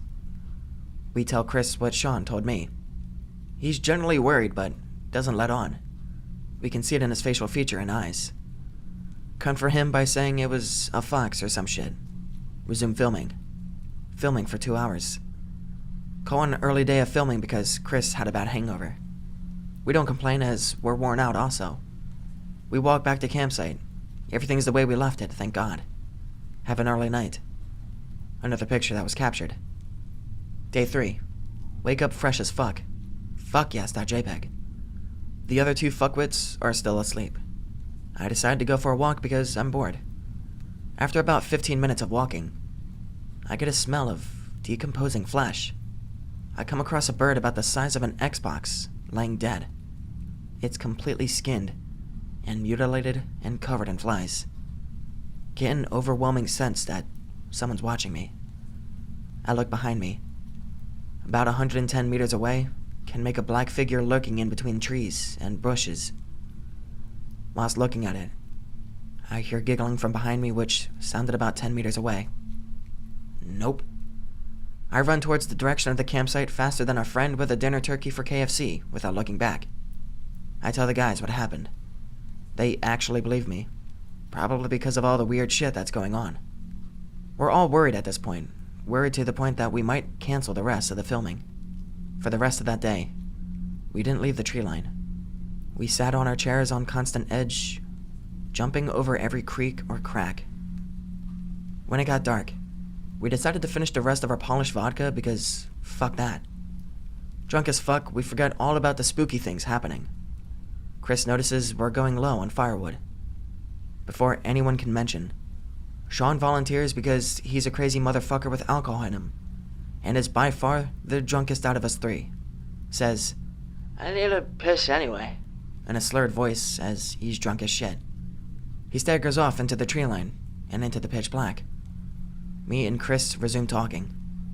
Half an hour or so passes and still no sign of Sean. "Where the fuck's that guy at?" Chris says, half laughing and half concerned. We start to worry real bad. At this stage, the fire is smolder and we're using 20 million candle-powdered flashlights to see what the fuck we're doing. The smell of burnt asshole returns with a vengeance. This time, it's that bad that our eyes are watering from it. As soon as the smell slightly dissipates, Sean emerges from the tree line, calm as ever, and sits down beside us casually. Where the fuck have you been? We asked him, generally concerned. He doesn't respond. And why the fuck are you covered in dirt and shit? Doesn't respond again. He just sits there looking at the ground, daydreaming. This isn't funny, Chris says to him generally. Sean, once with a motionless face, sickeningly looks over at Chris with a smirk on his face, then turns back to the ground. Whatever, asshole, Chris says, who then stands up and crawls into his tent. I look at Sean, who is emotionless once more. What the fuck, man? You didn't even get the firewood, I say. As soon as I say that, he quickly looks up and over to me and says, Do you want to come help me get it? Slightly weirded by the fact that, not even an hour previous, Sean's words were slurred as shit, and now he's speaking as if he's stone cold sober. I kindly refuse and say, There's no point, man. We might as well go to bed. I get up and walk towards my tent. As I crawl into my tent, he calls, Anan, are you scared of it? in like a fucked up voice that sounded like the girl's voice from The Ring when she wronged the victims. To this day, it seriously makes the hairs on my neck stand up. What the fuck? I turn my head and say, Why are you talking like that for? He mockingly smirks. Like what? I think to myself, what a fucking asshole, and crawl into the tent. I get fuck all sleep, thinking Sean's going to cut my throat as soon as I close my eyes. Not once did I hear Sean's tent zip open and close, meaning he stayed out all night. It was sickening to the stomach. Day 4. I wake up in the morning to find Sean's tent unoccupied. Think about last night and ask myself, did I have too much to drink? Generally start to believe that what happened wasn't real and my drunk mind interpreted the events wrong. I cook myself up some sausages and eat them in the sun, like a boss. Chris awakens from his tent. He sits beside me. I offer him some. He refuses. What the fuck happened last night? He asks. We were drunk as fuck, man. I say. Yeah, suppose. He responds. We dismiss it. Where's that friend anyway? Chris says jokingly. Probably away getting firewood, I say. After a while of waiting about to resume filming, Chris, being the hothead he is, loses his patience. If that retard is lost, I'll rip his head off. I tell him to chill. He opts to go looking for him, while I stay at the camp in case he comes back. Chris disappears into the tree line. An hour or so passes. I sit in the sun and smoke a cigarette. Birds are chirping, and all feels good. Dawns on me that neither bros have returned, though. A slight sense of anxiety is present. I try to ignore it. It gets worse. The birds have gone silent, and a tinge of sour milk is present. I start physically gagging. I think, What the fuck is it with this place and foul odors? I look up sharply into the tree line at the back of the tents. What I'm met upon is terrifying. Even to this day, thinking about it chills me to the core. Despite being about 50 meters away, I was able to distinguish the creature's features. By the looks of it, the thing was about 7 feet. It looked like Golem from Lord of the Rings, but only it was skinnier and it was pale. Its eyes were like 2 small black buttons, sunken deep into the creature's skull. Although the teeth weren't visible, I could imagine how they would look, which adds to the despair. Paralyzed in fear and intense nausea, I stand looking at it in sheer disbelief. Before thinking to nope the fuck out of there, it shot off on all fours. At this stage, my head is spinning and in shock. Chris explodes out of the trees, pale as Snow White with a gash on his face. I grabbed whatever I could and noped out of there without looking back. The 300 meters it took to get to the car were the longest of my life. Whatever the fuck it was following us and mocking us in Sean's voice, which to this day still sends shivers down my back. We jumped in the car and got the fuck out of Dodge, assuming it had gotten Sean. Even in the highway, we didn't feel safe. We left whatever we had up there, including the camera, tents, and the tripod. On our way home, we sat in silence, covered in shit and shaking. When we entered our town, we discussed how we would tell the authorities. The family and friend about how our friend is up in the hills, and some shape-shifting humanoid creature has consumed him, and how we abandoned him. We decided to ring his cell, but there was no answer.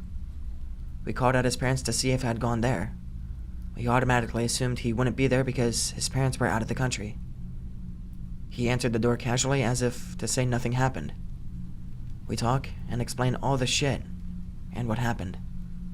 The real disturbing and unsettling thing about this is the fact that he denies even going on the trip.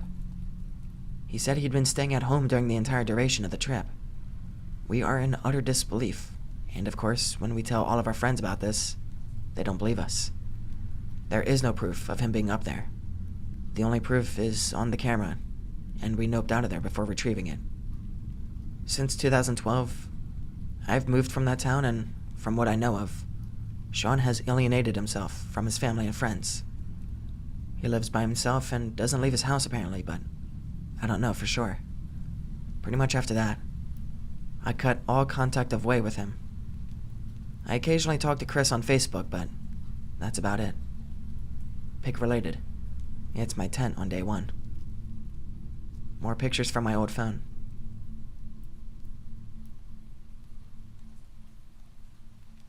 And the final one. Alright, X. I've been debating whether or not to post here since if anyone who knows me reads this, they'll instantly know it's me. And since I signed an NDA, it would fuck up my future career opportunities, but to be honest, I don't really fucking care anymore. Fuck you, John, if you've screen grabbed this. I know you use this shitty website religiously. Be me. Firewatch in Alaska. Boring as fuck, but at least it pays kinda well. I get my own little Firewatch stand in the middle of fucking nowhere. Only contact with the outside world is my huge fucking ham radio, the free Wi-Fi, and the guy who delivers my supplies every 2 weeks. Beer, food, water, and etc. Basically, I'm being paid to live in a huge fucking tower, all expenses prepaid, and occasionally look around for smoke or possible fires. The tower is cozy as fuck. Cool in the summer because of how fucking high up it is, and warm in the winter because it's insulated and has an electric heater. No fireplace, for obvious fucking reasons. So tall that I don't have to worry about any of the wildlife. The only thing I'm actually forced to do is the hourly radio checks, since if I don't respond, they'll send a whole fucking SWAT team to go check up on me. I'll explain later. You can basically do anything you fucking want up there, since there's no one around to actually monitor you. Okay, enough context. Time for the spookies. Be me. First month of the job. Kinda spooked out because of how fucking isolated I am. Just shooting the shit and definitely not masturbating when I hear something huge slam into the bottom of the tower. Whole thing shook. What the fuck, that JPEG? Decide to go take a look since I don't want this fucking tower collapsing while I'm stranded with the next visit from Supply Guy in a month. Take a flashlight and my company standard Remington hunting rifle. Climb down the steps and point the flashlight at the wooden beams that hold the tower up. It's smeared in blood. Looks like the front of your car when you plow through a deer at full speed. What in tarnation.mp4? Mangled deer corpse at the base of the steps. Holy shit. Absolutely torn to pieces. Only a few patches of skin still on. 2 legs missing. The head has been ripped into 2 from the center down. Hardly resembles a deer. Only knew it was a deer because its antlers have been snapped off and shoved into its throat. There are intestines and deer guts stuck in the beam support. Something threw the mangled deer cadaver into the fucking beams. What in the actual fuck? Loud footsteps in the deep snow, coming from the tree line around the tower. Oh shit, oh shit, oh shit. Take rifle off my shoulder. Point it at the tree line. Shout at whatever it is over there to fuck off as I slowly back up the stairs. Chamber round. Yell that I have a gun. Fire warning shot in the woods. Hit something. What the fuck, that JPEG? Thing fucking squeals loudly. actually causes my ears to bleed. Okay, fuck this. Run upstairs. Something fucking runs after me. Don't turn around. Run inside, lock the door, and close the shutters. Loud roaring from the bottom of the tower. Sounds like a mix of bear's death cry, an elk, and a person getting cock and ball torture. Don't ask. Thing starts climbing up the stairs. Shit.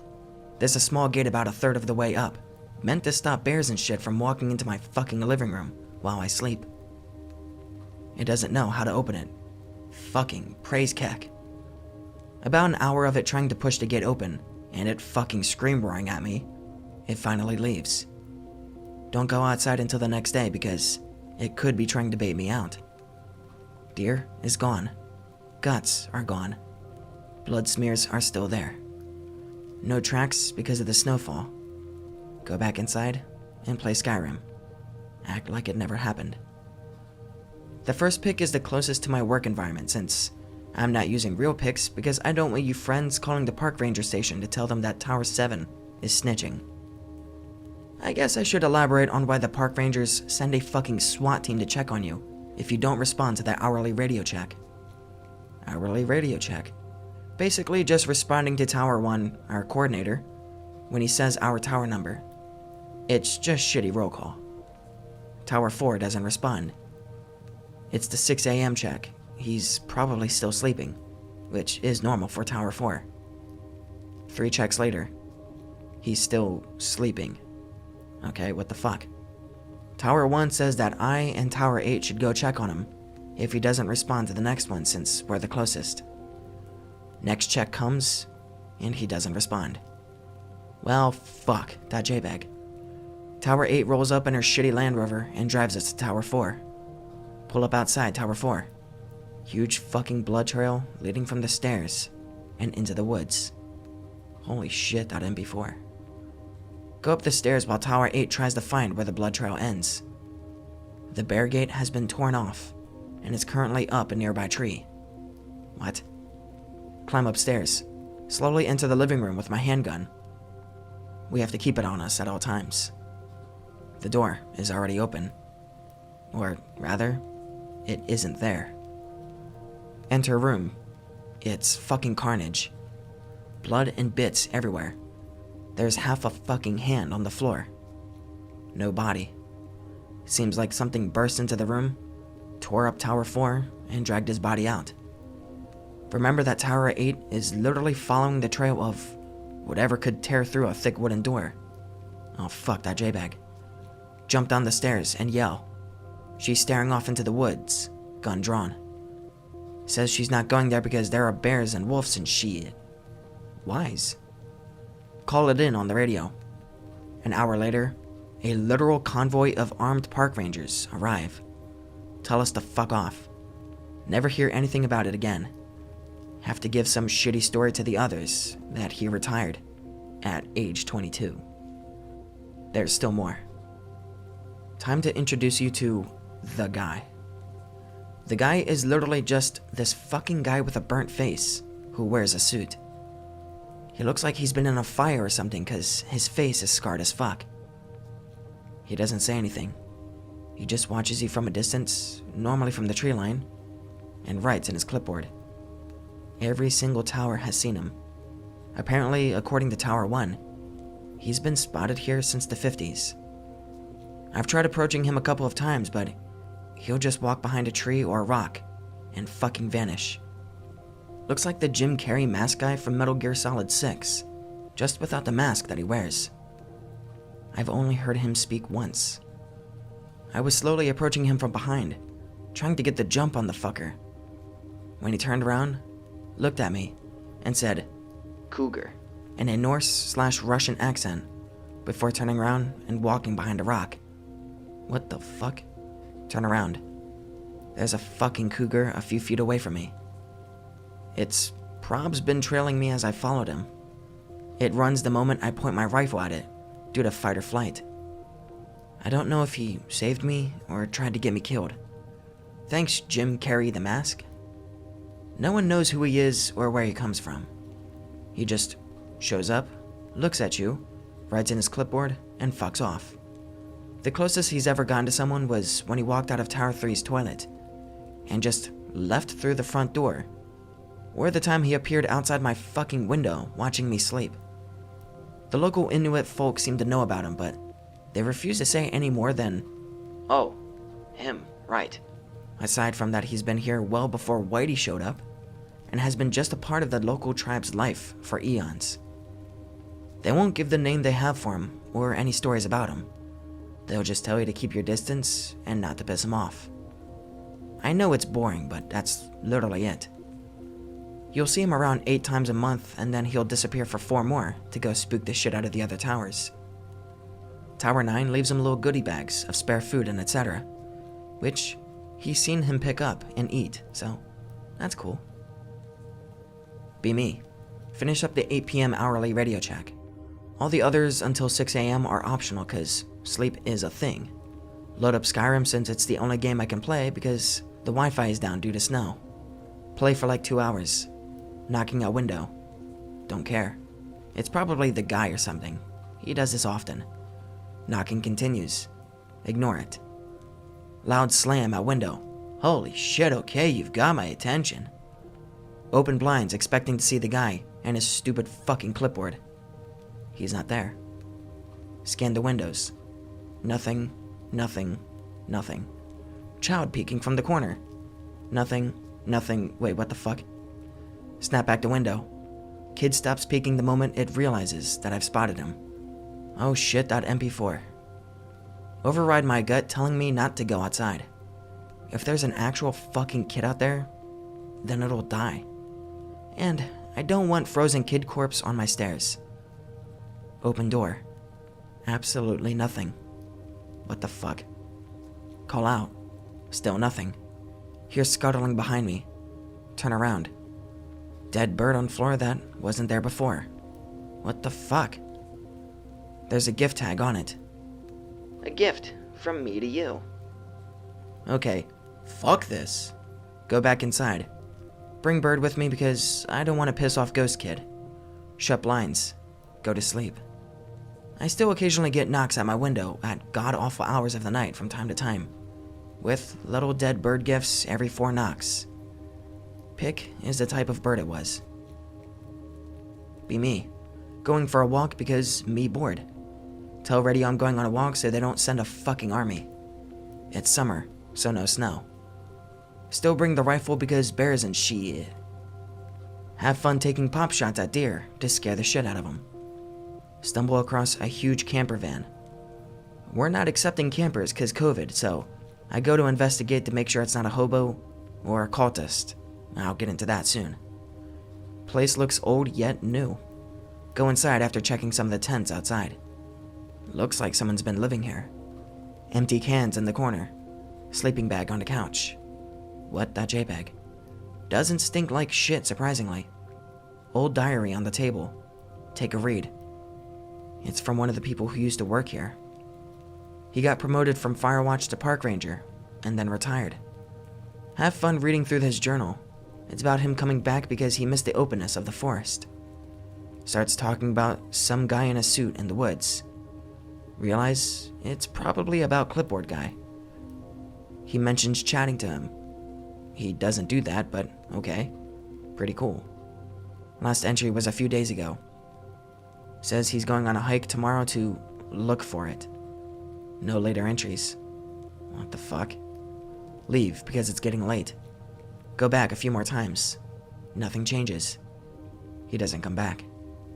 A few weeks later, basically forgot. On roll call, when someone mentioned that an old colleague went missing. Oh shit, who? It's the journal guy. Wait, what? It's been months, and they still haven't found him. I gave the journal to the park rangers in case it could help. They sent me an email the next day and said that telling anyone about the campsite or the journal will violate my NDA. I didn't mention the campsite. Rest in peace, Roger of Tower 11. Pick is the motto of camper van. Okay, fine, friends. I'll talk about the cultists. Be me. Radio call from Tower 8. What the fuck does this bitch want? Anon, get to the lake, now. Okay, sure. Walk down to the lake. Holy shit, that JPEG. Park rangers are holding up a group of robed figures at gunpoint, while local police call something to their radio. The guy from Tower 5 is also there. Looks like shit. Then realize that there are a bunch of stone pillars that weren't there yesterday. What the fuck, that JPEG? Go ask one of the park rangers. He's surprisingly chill. Explains that Tower 5 guy had gone for a walk through 4th sector, the area that me and Tower 8 manage, and happened upon the robed guys sacrificing a wolf. Robed guys proceed to flip shit. One runs at him with a knife, stabs him in the thigh. Tower 5 guy proceeds to shoot him in the chest. All the other robed guys are now pissing themselves because Tower 5 guy has a semi-auto rifle and is now screaming at them as his leg starts bleeding. Tower 8 hears the commotion and calls it in.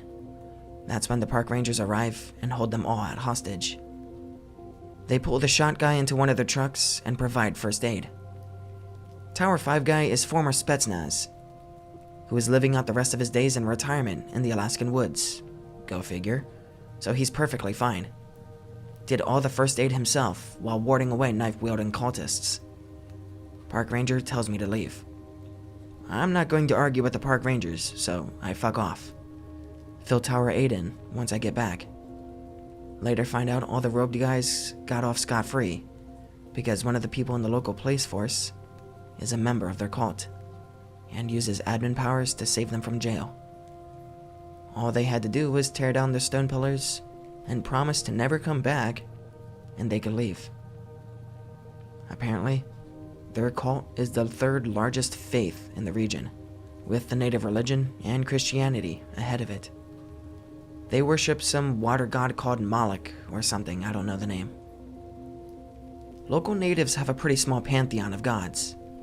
It comprises of Thal, the god of snow. He's like the Allfather. He's like a king sitting on a throne made of pine trees.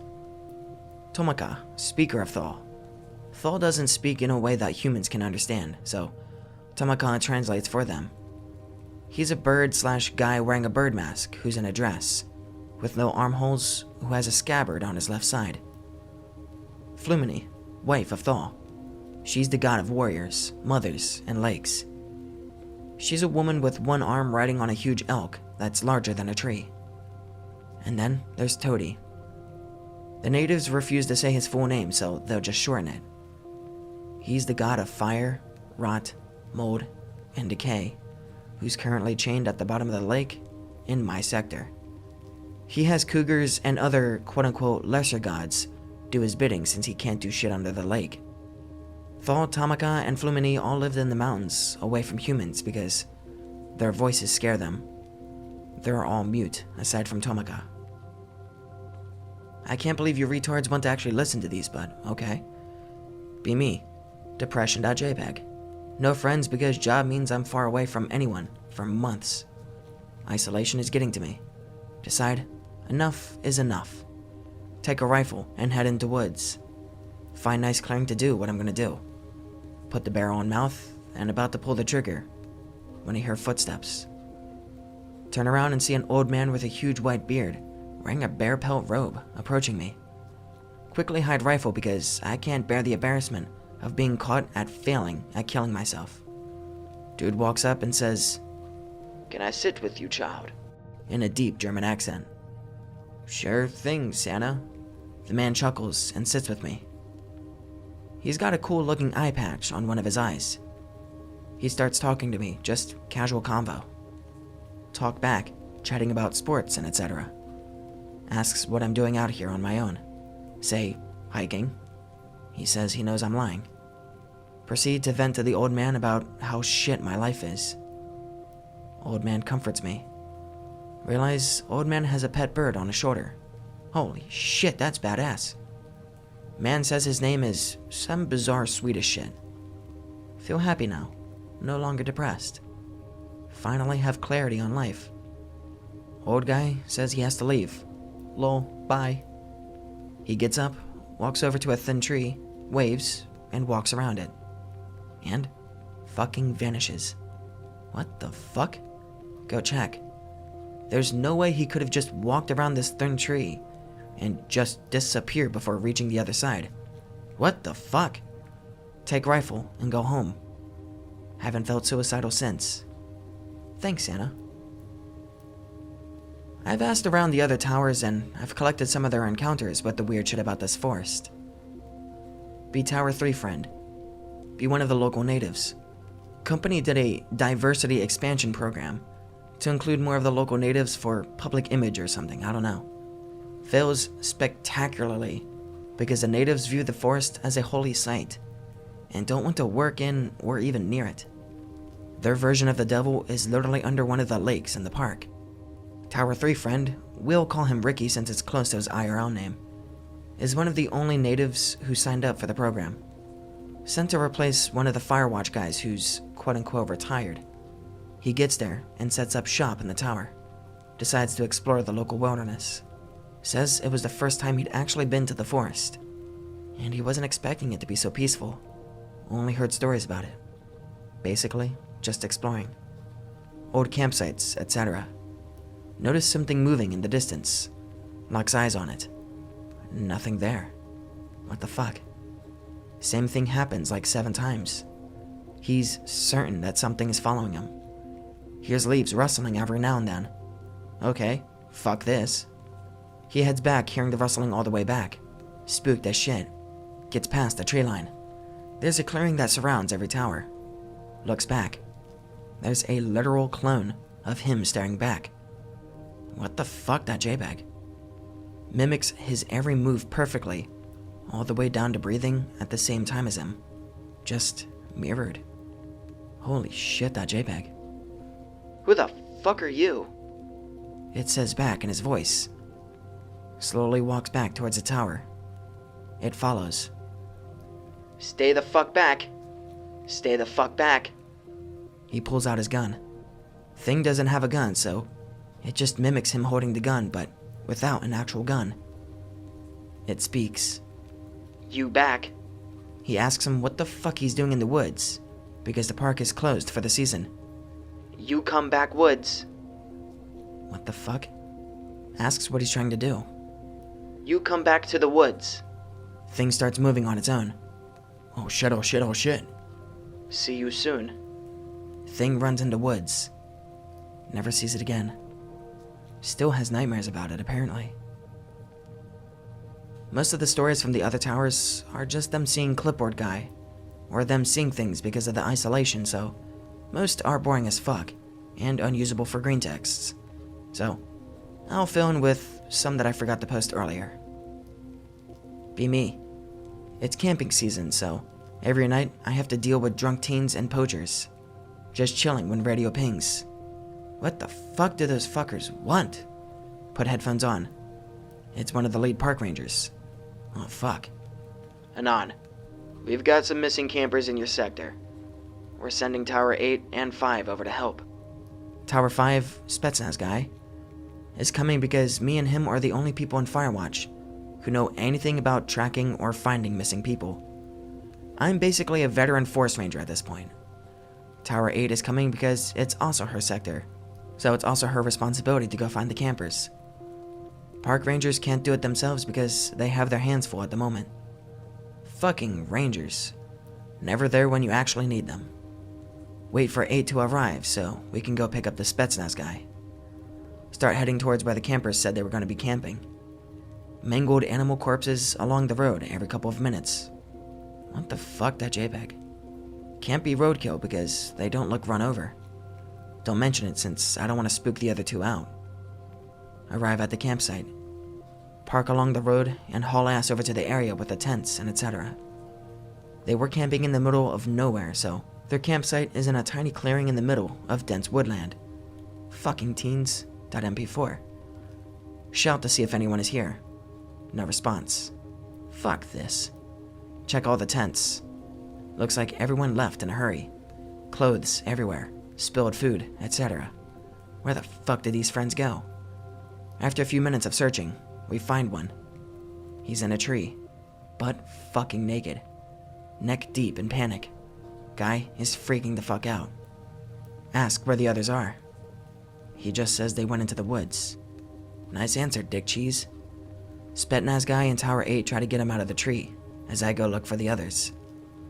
Walking back to the campsite, see something on a bench, decide to have a quick look.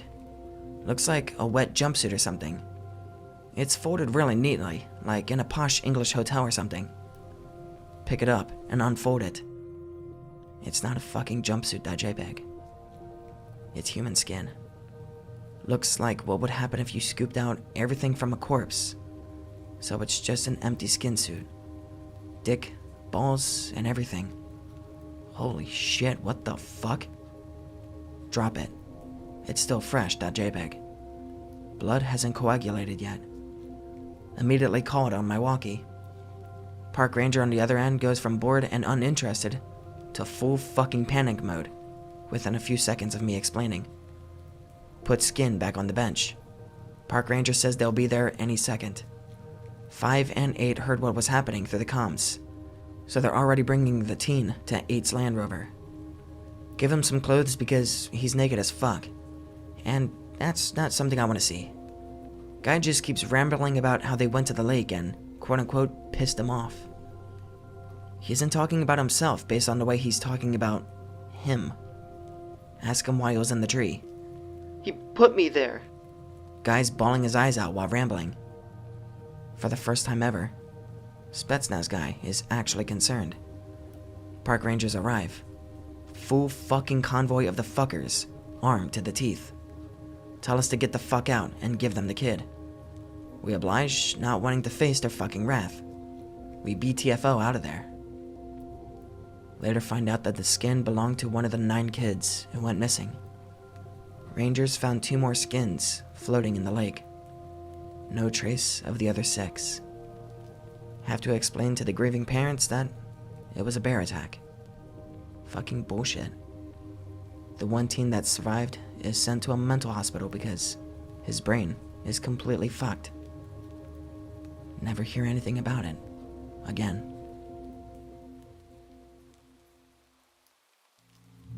My 18th birthday party, October. Live out in the country in Tennessee. Dark as all kinds of fuck. Perfect chilly weather. Around 25 people all gathered at my house. We're playing Manhunt. One guy runs off into woods. Everyone else waits an hour, then hunts him with paintball guns. Plan on multiple rounds through the night. Couple rounds go by. No big deal. My 10-year-old brother draws short straw. Almost didn't let him go hide, but he begged. What could happen? We tried to find him for 6 hours. Eventually find him terrified in a hunter perch thing in a tree. Friend who found him said he kicked him in the face and almost knocked him off the tree at first. I ask him why. He tells me that he heard me trying to find him below the perch hours earlier. He peeks out. It isn't fucking me. It isn't a fucking person. It stayed below the tree calling his name for a few hours. Ran off when it heard us coming to actually find him. I've posted this before, but the thread died soon after. December 21st, 2022. Be me. Have a dream where a coworker cut their left hand. Vivid image of a gloved latex left hand being held out in front of me. Cut at the palm, blood coming out. I couldn't tell who it was. We all wear bunny suits at work. Pick related. Wake up. Tell my coworkers my dream. One guy scoffs, says he'll be careful. Rolls eyes. Later on, standing in a group, I notice he's covering his hand. Eyes connect. He hides it. Later on, he tells me he doesn't want to hear about my dreams anymore. I have vivid nightmares frequently and share with them. They think I'm cursed or something. Shows hand. Left palm cut. Band-aid underneath glove. Bro. I didn't believe him because it was too coincidental. So he took off the band-aid and showed me the gash. He hid it from everyone because of OSHA, and we have to report accidents. But made me promise not to say a word. More the better. It had me reeling a little, and my coworkers already think I'm a bit out there. I've posted these before, but I'm gonna repost these so this thread doesn't fucking die. Be me. Work at a dock. Work the night shift. Despite being in a region known for its crime, the dock gets pretty quiet at night. My job is to basically just watch cameras, do patrols, and shoo away teens who come down to the docks to smoke weed and etc. Boring as fuck, but it pays kinda good for where I live. Be working the graveyard shift. Basically, nothing happens during these shifts. because it's the middle of the fucking night. About to fall asleep due to how fucking boring it is. Hear footsteps.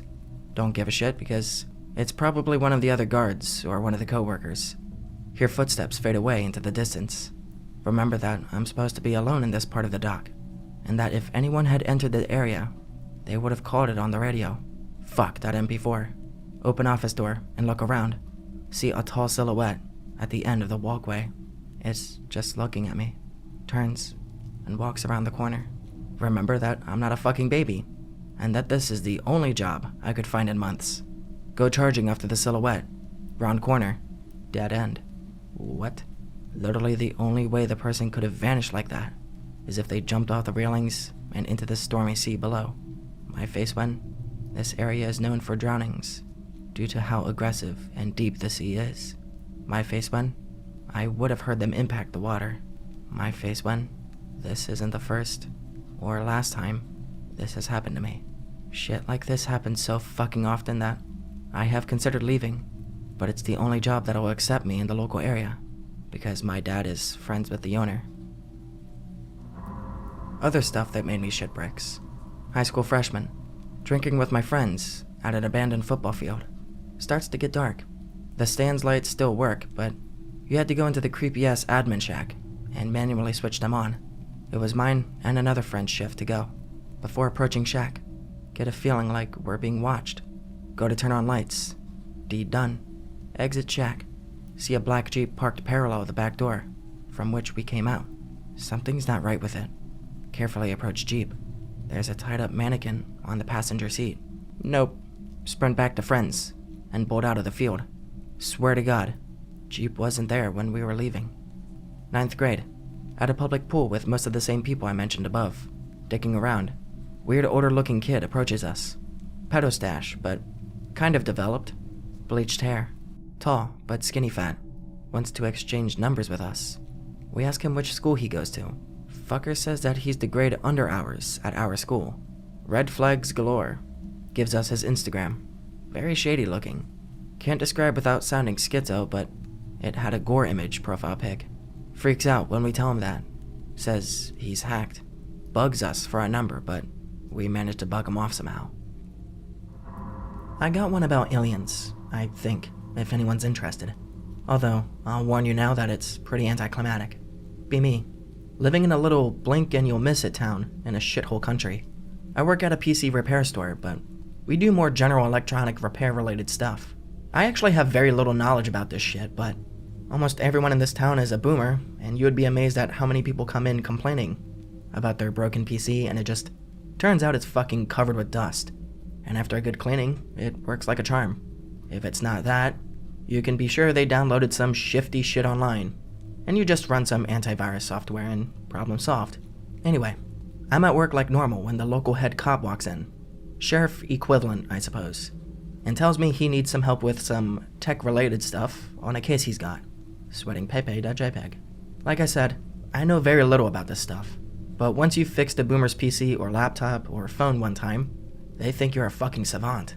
Get permission from boss to go help. Go to police station. Have to sign some shit about how I'm like an IT advisor on the case or some shit. He starts asking me if I saw any quote-unquote weird things recently. Weird? Eventually, he slides over a smartphone.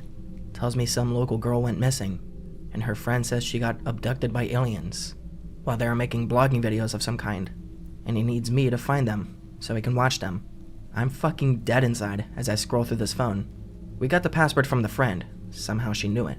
And I realize I'm literally just here to find the video on her phone and click play. There were a couple different folders with videos, and this boomer cop honestly didn't even know how to find it, and thought he needed some IT genius to hack into the phone or some shit. So I'm going through the different folders trying to find the most recent video. Whole time, cop is telling me what happened.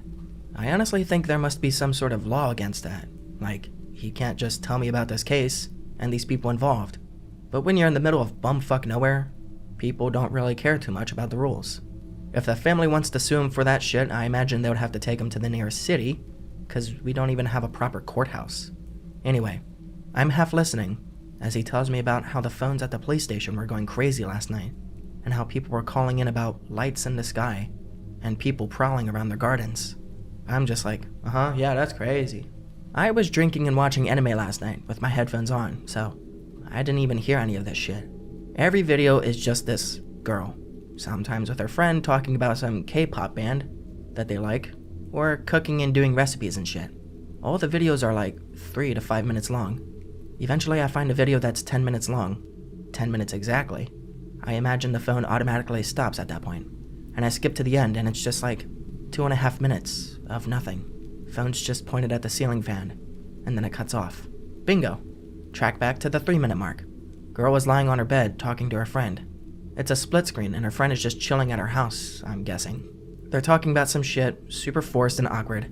I think they were uploading these to YouTube or TikTok or some shit in hopes of becoming famous. Missing girl eventually stops laughing and gets this terrified look in her eyes.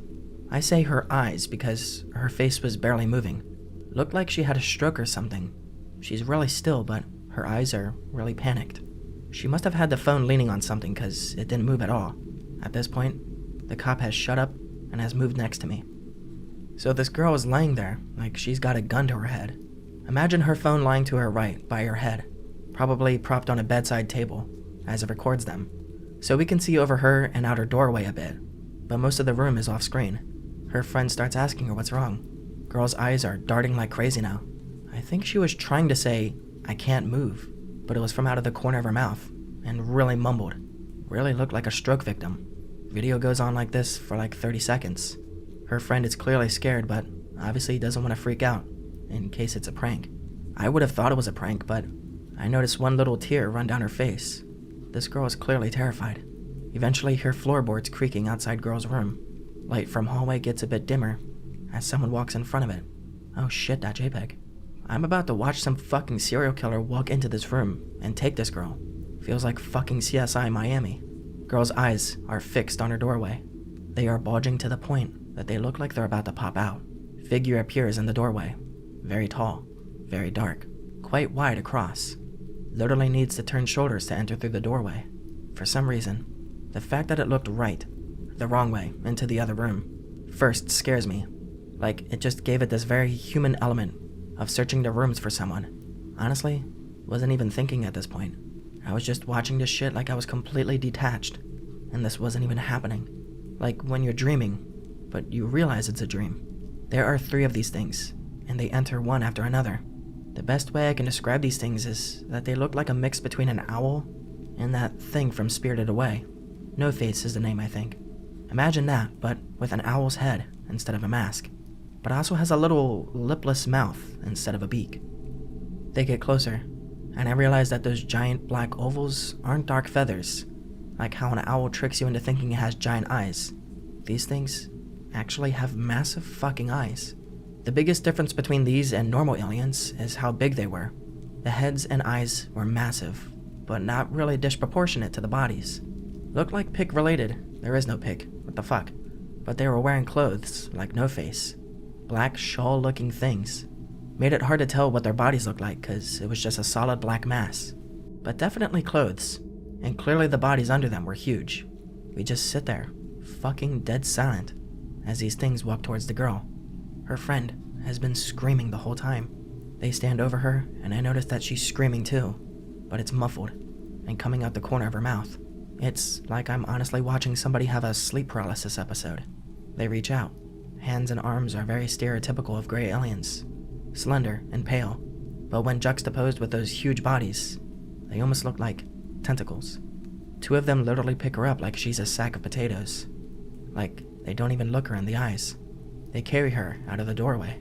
The one in front makes quite a big bow to ensure she doesn't hit her head on the lintel.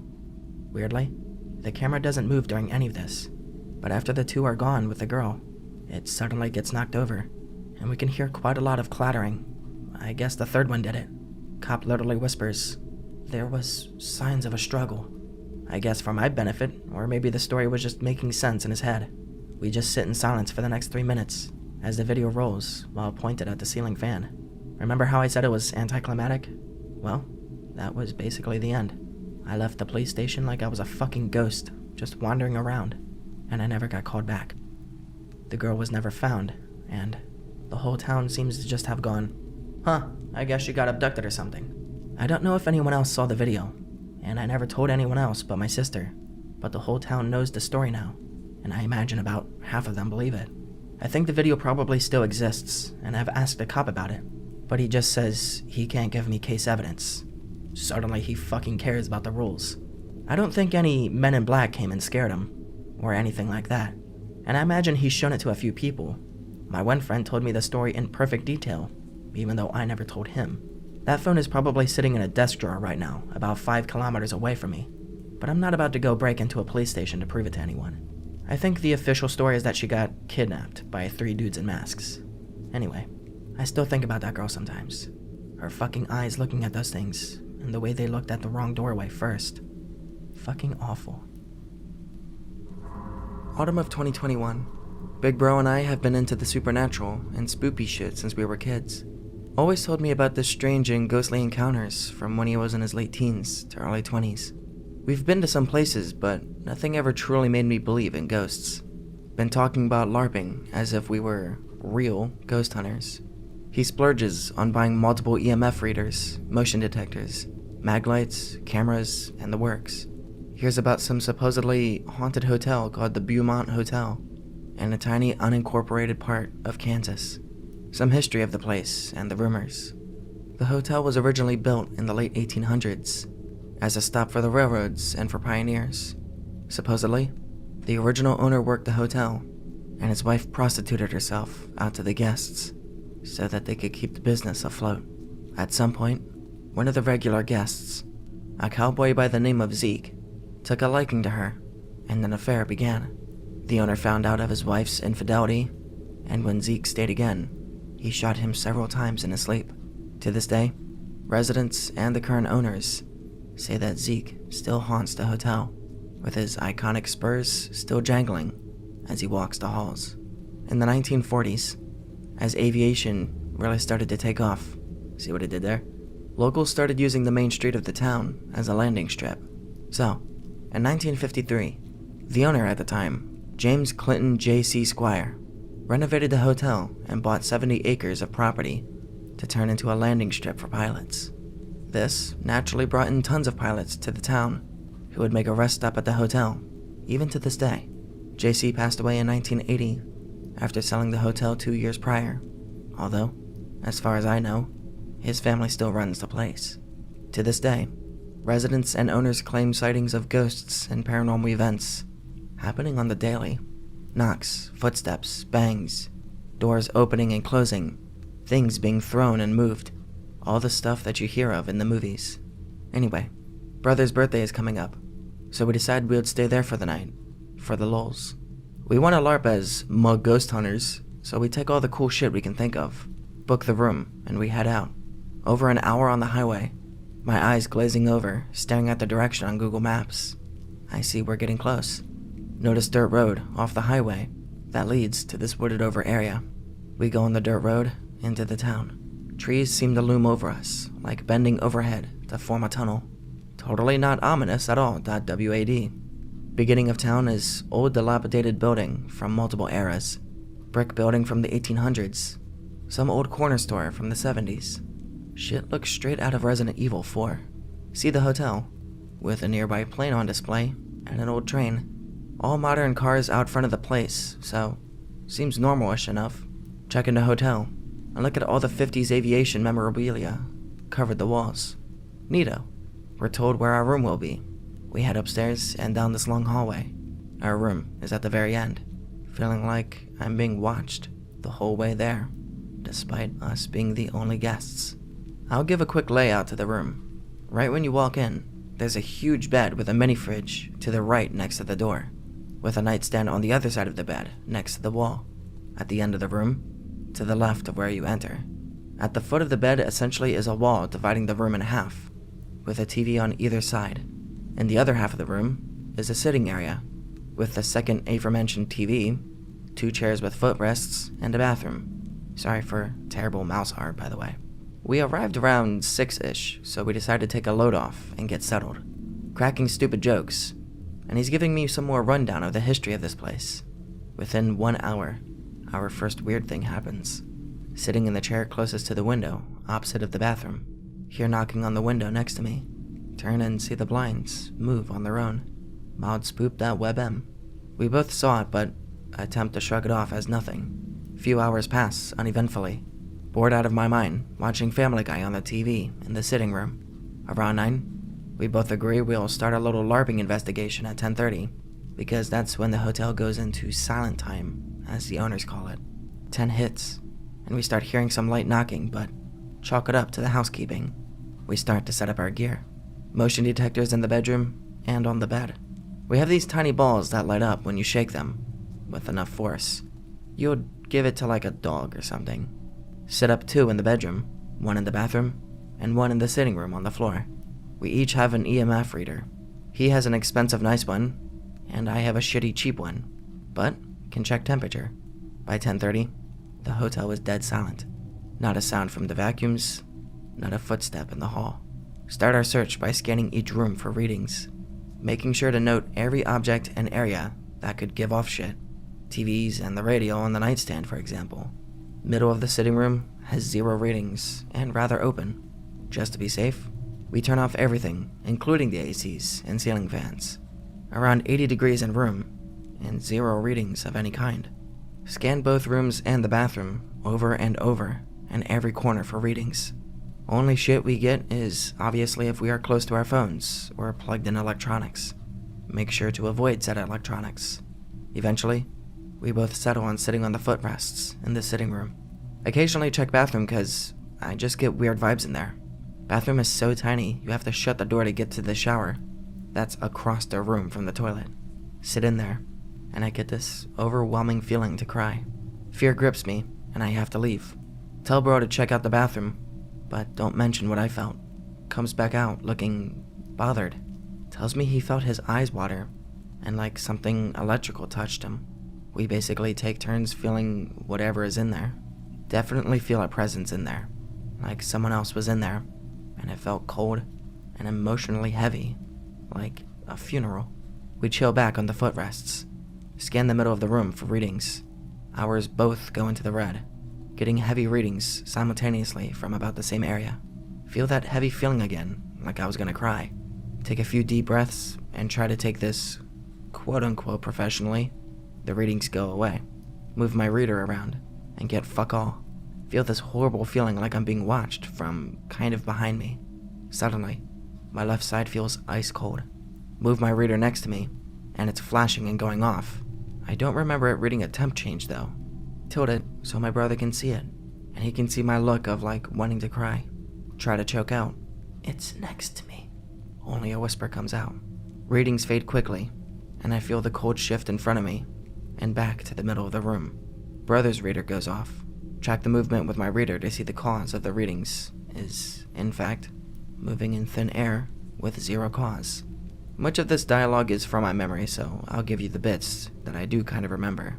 Brother speaks up. "Hello? We can see you're here." Readings going off like crazy. "Thank you for showing yourself to us." Or something like that. We do some basic holding our hands out and letting it touch us stuff. Every time we feel the coldness touch us, we consistently get readings. Decide we could try using the readers as a very rudimentary form of communication. He explains it to whoever, or whatever, was there. Basically, 1 reading equals yes. I guess like no reading equals no. Why we didn't do like 1 for yes, 2 for no is beyond me. I assume if it's a ghost, it must be this Zeke fella that everyone's talking about. Bro asks, "Have you been here for a long time?" We get readings. "Is there a JC here?" Immediate and huge reading from both of our readers. "Is this JC that we're speaking to?" Immediate and huge readings again. I'm trying to process what is going on and that I'm not completely crazy. Ask some more basic questions. One rumor bro heard is that 16 spirits haunt this place, if I recall. Are there others that have been here a long time? Yes again. Eventually try to narrow down the number, and it lands on 15 others. Doesn't give a reading if we ask if there are more. From our questions we find out he stays here essentially because he loves his family here, and the hotel he owned. Make sure to not ask about his death or the other side or whatever. Crack a joke or two, trying to be lighthearted. The reader goes off constantly, but peaks in a pattern, kind of like a person laughing. Realize he's laughing with us. My man. Busy asking a question when I think I see the ball on the floor from earlier shift slightly. Brother saw it and asked if I did too. Mind you, the only lights in the room were our flashlights, so it was very dark. Ask JC if he did it. Another yes. Ask him to do it again for us, if he would be okay with it. The fucking thing moves enough to start flashing its lights. It rolls enough that we can see it roll. Shit bricks, that MP4. We're both completely stunned at this point. We both saw something so irrefutable that it's not just a feeling. Decided we'd move on to EVPs. We tried a few devices, including homemade devices. Basically, picked up nothing for an hour. Eventually, we decided we will try to do one very last one before we decide to head to bed. Tell JC if he wants to give any kind of parting message for us, he can. We left the phone on the floor for him, and the ball from earlier was pretty close to it. During the recording, the ball moves again and lights up. Thank him for letting us record him, and for doing everything he has tonight. Bro says, I hope you don't mind us sleeping in here tonight. No reading. Slowly goes into the green after a few seconds. We take it as a reluctant, okay, and laugh about it. Reader does that laughing pattern again. He was making a joke this time. Eventually, bid our farewells and good night. The coldness and heavy feeling instantly go away. No readings at all. We pack our gear back up and head to bed. Turn on the TV and pass the fuck out. Best rest of my life. We wake up bright and early the next morning, check the audio on bro's phone from last night, and can faintly make out some weird stuff. Hear something get hit lightly at the exact time the ball rolled during the recording session. For me, that was more than enough evidence that what happened was 100% real. Unfortunately, he has the audio, I don't, but I'll see if I can get it sometime. We get all packed up and load our stuff in the car. Decide we'll take a look around the town before we leave. Check out the town's attractions. Only thing that interests me is the destroyed old corner store. The dust-covered window has writing on it in the dust. Names of others who came before us. Friends, siblings, lovers, some with dates over the decades. Bro and I get in the car to head home. Tells me the town cemetery is across the highway. Head over there to pay our respects. Takes some time, but we find JC's grave. Thanked him again for everything. Felt a happy presence next to me when I knelt down. Like he was there with me. Brother and I entered that town expecting nothing. As stuff went on, we thought it was going to be creepy and awful, and yet, we went back home that day. Happy. Felt like we got to talk to a lonely soul who hadn't had real company in a long time. For so long before this, I had been a hardcore atheist and only saw the paranormal as fake but interesting. My very principles and beliefs, or lack thereof, were challenged that night. And today, I live and accept what most of us would consider the supernatural as just a normal part of life. I've had many encounters with the other side since then, and while at times I feel like a schizo, JC made me realize and always remember that you shouldn't be so quick to deny it. I'll try to visit him again someday. Also, fun fact, I heard he loves to play pranks on people, including shutting and locking doors and pushing chairs in front of them when housekeeping is cleaning to lock them out of rooms. TLDR, ghosts and shit. I think I've made a mistake, giving into ex-schizo lore and plebic creepypastas, and I actually discovered something unsettling. I'm not sure I would classify this as paranormal, since I'm sure there is a scientific explanation for this phenomenon somewhere, but it has me shaken anyway. Essentially, after being so pissed tired of the liminal spaces spam and Redditor backrooms posts on here, I decided I'd actually try hanging out in a place that makes me feel unsettled. Why? Just for fun. To renew the novelty of the idea for myself. Now, the concept of these spaces is simple. Everyone knows all about that unsettling feeling you get in those places. Building hallways, empty shopping malls, empty indoor swimming pools after closing. Since that's the basis for so much creepy shit on X and Reddit and YouTube and etc., that's the point. You're in a transitionary place, you feel unsettled, and so you leave. Incredible. I don't know anyone who hasn't felt that way before. But not many people actually stay in those places for long periods of time. At most, you linger for a few minutes, or a bit longer if you're brave. I wasn't able to find any stories about people who actually stuck around in a creepy hallway or in an empty staircase to bask in the feeling overnight. So, I decided to do it myself. I live in a pretty small town and about 10 minutes away from my house. There's a little wilderness park, and at the far end of the park, there's an indoor public bathroom. It's a quaint concrete building with a staircase that leads underground. Don't ask why. It's right at the edge of the woods. New graffiti doesn't appear there anymore, and crackheads just don't like the place for some reason. There's plenty of easier places for them to take shelter, I suppose. It's shitty, and it has that liminal space feeling in the staircase, and especially at night. So, obviously, sitting on the staircase itself and just feeling that sensation is the perfect place to creep myself out for fun. You know when in one of those spaces, you get that feeling of being watched? That's a familiar feeling to many people I know. While I was there, the longer I stayed sitting on that staircase, the stronger the feeling was. As an experiment, I tried walking down the staircase and just hanging out in the creepy building itself, but the feeling of being watched lessened. I had to actually stay there, in the frame of the staircase, sitting on one of the stairs, for the heavier feeling to build up. The feeling of being watched really started to overpower everything, and somehow, don't ask how, I was able to fall asleep there, and that's when shit hit the fan. I woke up with the feeling still present. In fact, in the haze of waking up, I actually thought someone familiar was there in the place with me, until I came to my senses and remembered that I was alone. I couldn't convince myself to stay anymore. I was too spooked, so I got up and left. That was on Thursday. Now it's Sunday. Multiple things seem to be wrong with me ever since I did that. The first thing wrong is that I think I've broken my brain or developed some kind of schizophrenic delusional syndrome. That feeling of being watched seems to follow me now, much stronger than I've ever felt it in my life. Like, for instance, if I'm up getting a snack at night, on my way back to my room, I feel so strongly like there's somebody walking behind me, a presence that lives in the hallway. When I'm awake late in my room, I feel it coming from just outside my door, and it's not a mild feeling either. It's very intense. Now, I am familiar with creepy dreams and nightmares. I don't get them frequently, but they do happen. Now, I have a familiar dream I've often got ever since I was a child, where I'm just standing in a rather unfocused place, and I feel like someone is there with me. That's it. That's the common dream I get.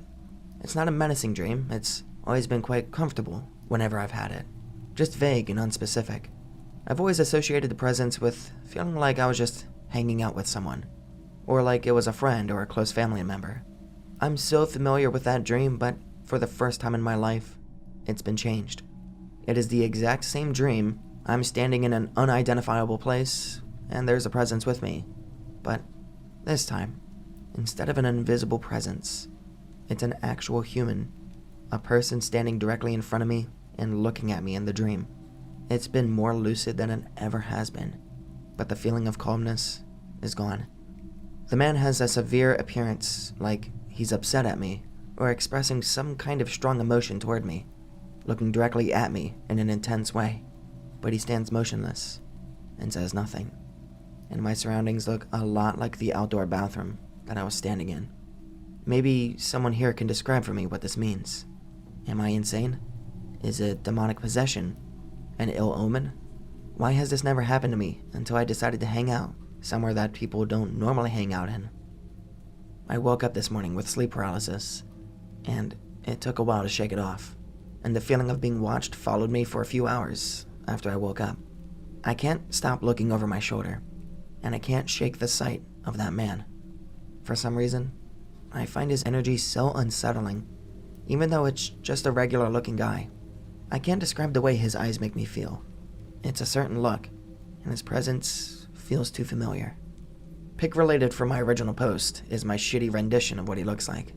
No doubt I will be able to sketch a slightly better rendition if I continue having the same dream. But at this point, I feel like I've fucked myself up somehow beyond recognition. I just wish I hadn't have tried to creep myself out and risked getting stabbed by a crackhead just to develop a mental disorder from the experience. It takes a lot to get me feeling this creeped out. Fuck X and fuck Redditors. I blame this board for pushing me to experience this, since it's probably a psychotic break.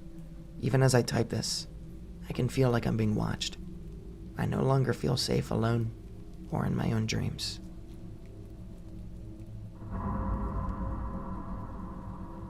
During the first 3 years of my life, I lived full-time in a cult facility in a European country before I ever met my host families in various countries. This facility was under the direction of a well-known programmer. This is how my life started. I was conceived in a petri dish in the late 1950s at a genetics laboratory in Switzerland. By the time of my birth, I was considered quote-unquote Generation 3, or the third generation of genetic enhancements. The first generations were prototypes for physical beauty. By G3, the gene for intelligence had been discovered, as well as for improved muscle strength and healing capability. Later generations improved upon these foundations as genes for even greater intelligence, theta skills, and other abilities were developed. On the third day of life, I was implanted in the woman who was my birth mother, but she was not my genetic mother, who was a ranking member of the group I was raised in. The well-known programmer was my genetic father. She, along with other birth mothers, were taken to a special facility in Europe, where the prenatal programming would begin. Since the experiments on pregnant women conducted by Mengele had proven that programming begun in the womb lasts longer and is more difficult to break than programming that occurs after birth, when the infant has the opportunity to interact with the outside world. For the first 2 weeks, my birth mother was treated extremely well, praised, petted, and told what a special baby she was carrying. Beaming programmers and their trainees brought her choice foods and told her what a special person she was, to be part of carrying a baby that would be part of a new breed of individuals. This kindness was unfortunately the priming for the later setups and the betrayals that would occur, with the purpose of creating rage against the human race and her unborn child. After 2 weeks, the torture began. The birth mother was told to do something repugnant to her. For example, lick up urine and feces off the floor, or a similar act. And as she hesitated, the punishment was quick and brutal. Agonizing, squeezing pain to her limbs, and partial suffocation, as she was told, "You must always obey, immediately." A tone was also played with this injunction. The rationale for this treatment: a developing embryo and fetus automatically synchronizes brainwaves with the mother, and the young spirit feels what the mother's spirit does. The extreme distress is imprinted on the unborn child, as well as the mother.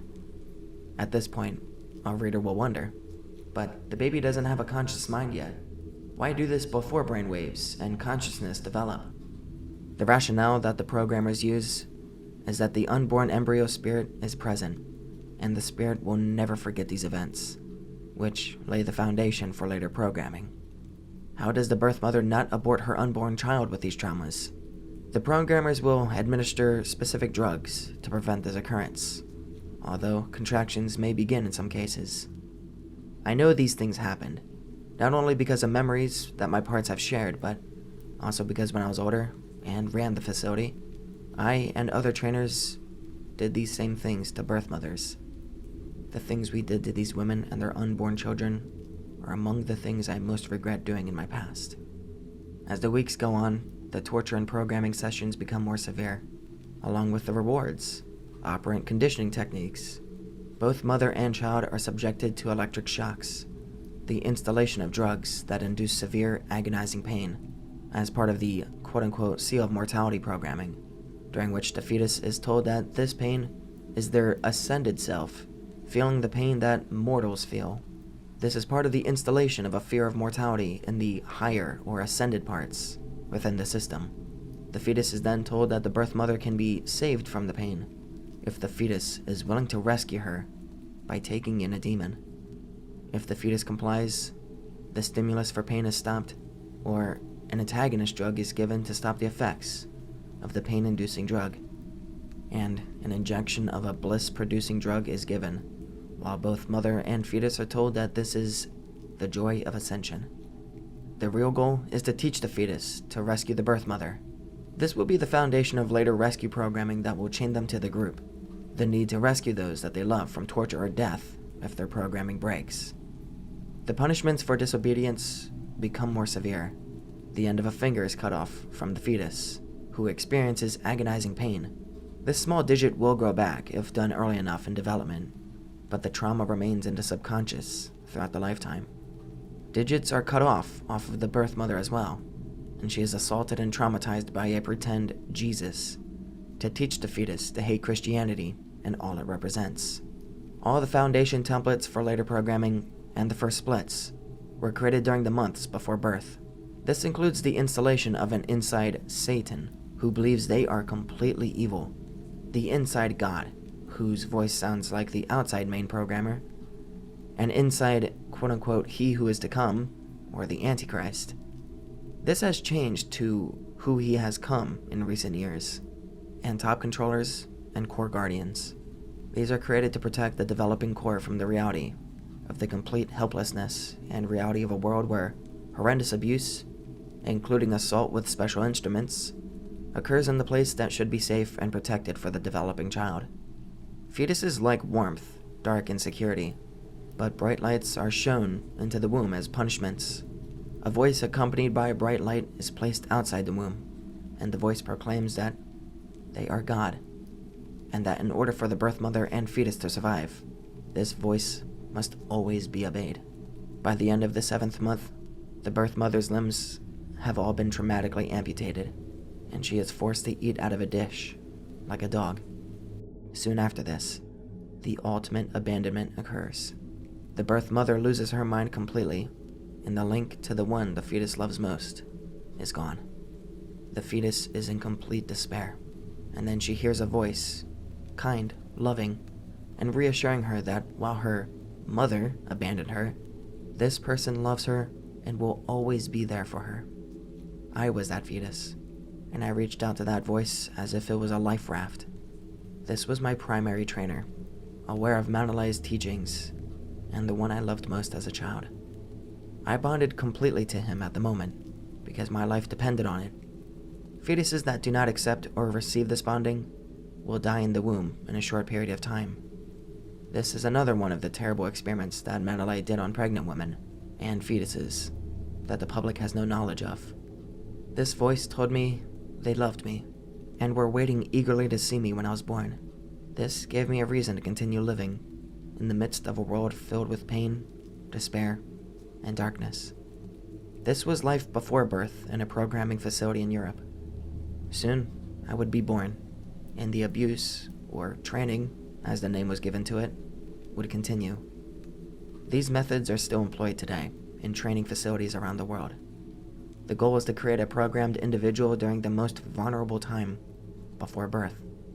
The deepest delusions of God and powerful demons, supernatural creatures, ascended beings, celestial paradise, and torturous hell are best installed during a time when an individual has had no interaction with the outside world, to dilute the delusions with real-life experiences. These delusions have no resemblance to the truth found in the Christian Bible, and are installed as part of the core belief system for individuals born to international occultic groups that follow these precepts. I'm not gonna green text because, well, I'm bad at it. Peak meme flu lockdown, I got stir crazy sitting around all day, collecting unemployment like a fucking leech, so I decided to head in the woods. I live in a deep blue state, so I figured my chances of running into anyone out there were slimmer than usual. My intention was to camp out for a week or so and relax, hike around and do anything but sit inside all day like everyone else in the state. I drove the 3 hours to my favorite national forest, up an old logging road. I took my M1 carbine and Remington 870 Magnum. The drive up was really nice since there was no one on the road, and gas was super cheap. I got there in record time. I set up camp around an hour off the main road. I wasn't exactly super deep, but I was deep enough in the woods to be satisfied. The first night was normal. The second night I woke up at around 2 a.m. to silence, and then what sounded like a blood-curdling shriek, which then my rational brain told me was a mountain lion about 2 seconds later. It must have screamed before and woken me up. I listened intently for a few minutes, but I didn't hear it again, and fell back asleep. The next day was weird. The forest was silent. Previously, there had been birds singing, bugs chirping, wind in the trees, etc. Now, everything was just still and silent in the cold morning air. I just got some coffee started and tried not to think about it. Eventually, the day warmed up, and yet, the sound didn't return. I started to think that maybe that mountain lion was still in the area. Woods tend to go silent when there's a predator nearby. But that didn't explain the complete lack of wind. The air felt as stagnant as a hot car, except it was 40 degrees out. I decided to have a look around. I hadn't gone more than half a mile in any direction away from camp since I had gotten there. I threw on a jacket and my Ellis LBE I had rigged with M1 carbine mag pouches. That kinda worked. I went in the direction I remember the noise coming from the previous night. Hiking cross country, the woods were silent the whole way. Hell, I didn't even hear any airplanes fly overhead, and this was a pretty high traffic area. I hiked across a largest clearing with scattered groups of trees when I noticed something odd. A couple of the pines were missing all of their limbs. They weren't charred from a wildfire, but looked as though they had been torn off. They stood around 20 yards apart, jutting skyward, almost like a gate. I thought it was weird, but I just chalked it up to loggers or something. When I crossed the gate, it was like a switch was flicked. I was suddenly hit with a wall of anxiety, the kind I hadn't felt since I was a teenager. I felt the adrenaline rush of someone being mugged. My knees threatened to buckle and I felt cold sweat run down the hollow of my back. I was shocked and confused at my reaction, but I took a moment to collect myself before advancing, unslinging my rifle and keeping it in the low ready, mostly to bring myself comfort. I wouldn't walk 30 more yards before coming across a deer carcass that had been absolutely eviscerated. It looked like it had been hit by a truck, then run over by a whole convoy, except it was in the middle of the forest, nowhere near a road. The area reeked of death. I decided it was time to head back to camp. I'd figured I'd confirm the presence of a cougar. A cougar. Okay, alright. I'd figured that I confirmed the presence of a cougar, and considered moving camp. I made my way back to camp a little more quickly than I had left, scanning my surroundings, far more alert than before. I knew I was being irrational, but I couldn't help but feel a bit scared. Everything was adding up to spell something weird. First, the complete lack of noise that was still present, or rather not present. Then the trees, and then the strange anxiety. And now, the mutilated deer. I was creeped out. Something wasn't quite right. As I crested a ridge, I was greeted with a sight that sent a spike of adrenaline through my system. Another deer carcass, right where I had hiked through before. I was sure this wasn't here before.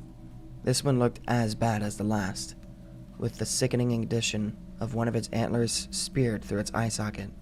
I decided right there that I would be cutting my trip short. I hauled ass back to camp, tore down everything as quickly as possible, made my way down the shitty logging roads as quickly as I could, without fucking my suspension up, and I left. I'm still not really sure what was going on there. I'm not gonna pull that bullshit you always see on here and say that I'm not a believer in the paranormal, because that's bullshit. I totally am. But I like to exhaust my rational explanations first. I really want to believe it was just a mountain lion, and I just didn't notice the second carcass somehow, but it just doesn't make sense. But would calling it a skinwalker be a reach? I've been on this board too long and read way too many nope threads, so am I just overthinking it? I guess I'll never know, but it hasn't stopped me from going back to that same forest to fuck around in the woods. Just never alone anymore.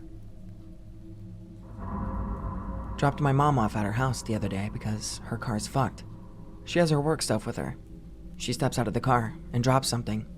"What did you drop?" "Just a pen," she says. Hold up. Who the fuck said, "What did you drop?" I didn't say it, but I heard it. She heard it and thought I said it. I was thinking about that for the rest of the day. It was so audible that we both heard it, as if it was right next to us. My brain froze for a minute, and I reacted to it afterwards. Me and some buddies were camping in the woods when a completely naked, hairless man walked out of the bush and sat down beside us. Completely nonchalant, like there was nothing more normal in the world. He looked pretty normal. Mid-50s, balding, some stubble. We really didn't know what to say. And then, a second one stepped out of the bush. A third, fourth, and fifth followed. Before we could really get over the shock, there must have been at least 30 of them surrounding us in a circle around the campfire. Our guns were in the tent, and there were as half a dozen guys between us and the tent. I was too afraid to say anything, because they could have easily have killed us. They just sort of stood there, looking at us while we were sweating bullets. Then, one by one, they walked away back into the forest. We grabbed our guns, ran to our truck, and got the fuck out of there as fast as we possibly could. I've never posted in one of these, but last summer, I had a creepy thing happen, so I guess I'll tell. It's probably no big deal. Be in passenger seat, a friend's truck. His girlfriend in back, with her friend. Making a long drive from Denver to a lake, in the middle of nowhere, Nebraska. Women taking forever to be ready, so we leave about 5 to 6 p.m. The drive there was at least 5 hours, so it was dark for more than half the drive. Trip is unremarkable, until we get into Nebraska. Everything looks creepy. Tons of deer that would jump out if you weren't paying attention. Getting tired. Bro's girlfriend's phone tells us to take a turn onto a dirt road. Seriously, middle of nowhere. Buddy and me, spooked. Take out our pistols. Driving down this straight dirt road for miles. Seeing eyes as we go. Occasional deer. All of a sudden, on right side of road, a naked man is sprinting alongside road away from truck. Outrunning us at 30 miles per hour. Can't describe it. All of a sudden, looks like he's flapping wings. Suddenly, it's an owl. Peels off and leaves us so puckered up, we're ripping up the seats. Story goes on a little bit from there, but that was basically the most spooky part. I would have thought I was hallucinating if my buddy hadn't seen the exact same thing. Be me, 12 years old. Parents recently divorced. Mom and her new boyfriend was a cool guy. Found a house nearby and rented it. Got my own room there, even though I only stayed on weekends. There was something off about this house. To this day, thinking about it still creeps me out. Always felt like something was watching me, but brushed it off since I was easily scared by movies and stories. Very frequently there would be a large flock of crows, maybe ravens, I don't know, all sitting on the roof of the house, but only on one side, above my second floor bedroom. They would only be on our roof, not on any neighbors, and not on any trees or phone lines. Every now and then, there would be scratching in the attic right above my room. I just assumed it was squirrels or raccoons or something, but it still spooked me. This is where it gets spooky. One night, the scratching was a lot more hurried and louder, like something was trying to dig through the ceiling and was directly above my bed. Fuck this. Grabbed my pillow and blanket and went to sleep on the floor of my mom's and her boyfriend's room. Scratching followed me, and they heard it too. After a few minutes, it stopped. Suddenly, their TV speaker, which was turned off, blasted the sound of a woman screaming, followed by laughing. Mom and her boyfriend moved out and found a new place later that week. Found out later, there were 3 suicides in that house since the 60s. It was built in the 60s. Honestly, the shit that happened there is why I believe in the paranormal. Another event that happened there, this was 2 or 3 months before the story I just posted. Be my mom. Come home from bar after work on a Tuesday night. Reheat leftovers. Watch some TV in the living room, then head upstairs to go to bed. Lights are off, so it's dark. Light switch for the staircase was at top of stairs. Walking upstairs when suddenly, wham! Someone hits her with what supposedly felt like a baseball bat. Tumble downstairs, spraying blood everywhere. Fall unconscious after hitting floor. Wake up almost an hour later to her boyfriend slapping her face to wake her up. Pool of blood that came out of her head. Call ambulance and police. They, understandably, suspect domestic abuse and took boyfriend in for questioning. He was at work when it happened, time-stamped security footage and everything. No sign of forced entry. Only plausible explanation was that my mom was drunker than she thought, and rammed her head into the podium part of the banister at top of the stairs. Mom swore she wasn't that drunk. I believe her. She doesn't like drinking a lot, especially on work nights. No blood was on the podium, only on the wall behind it, and the stairs and floor. We would also hear footsteps in the upstairs hallway fairly frequently. I would hear it at least once a week, even though I was only there on weekends. Fuck the guy that rented out that place. No way he didn't know it was haunted.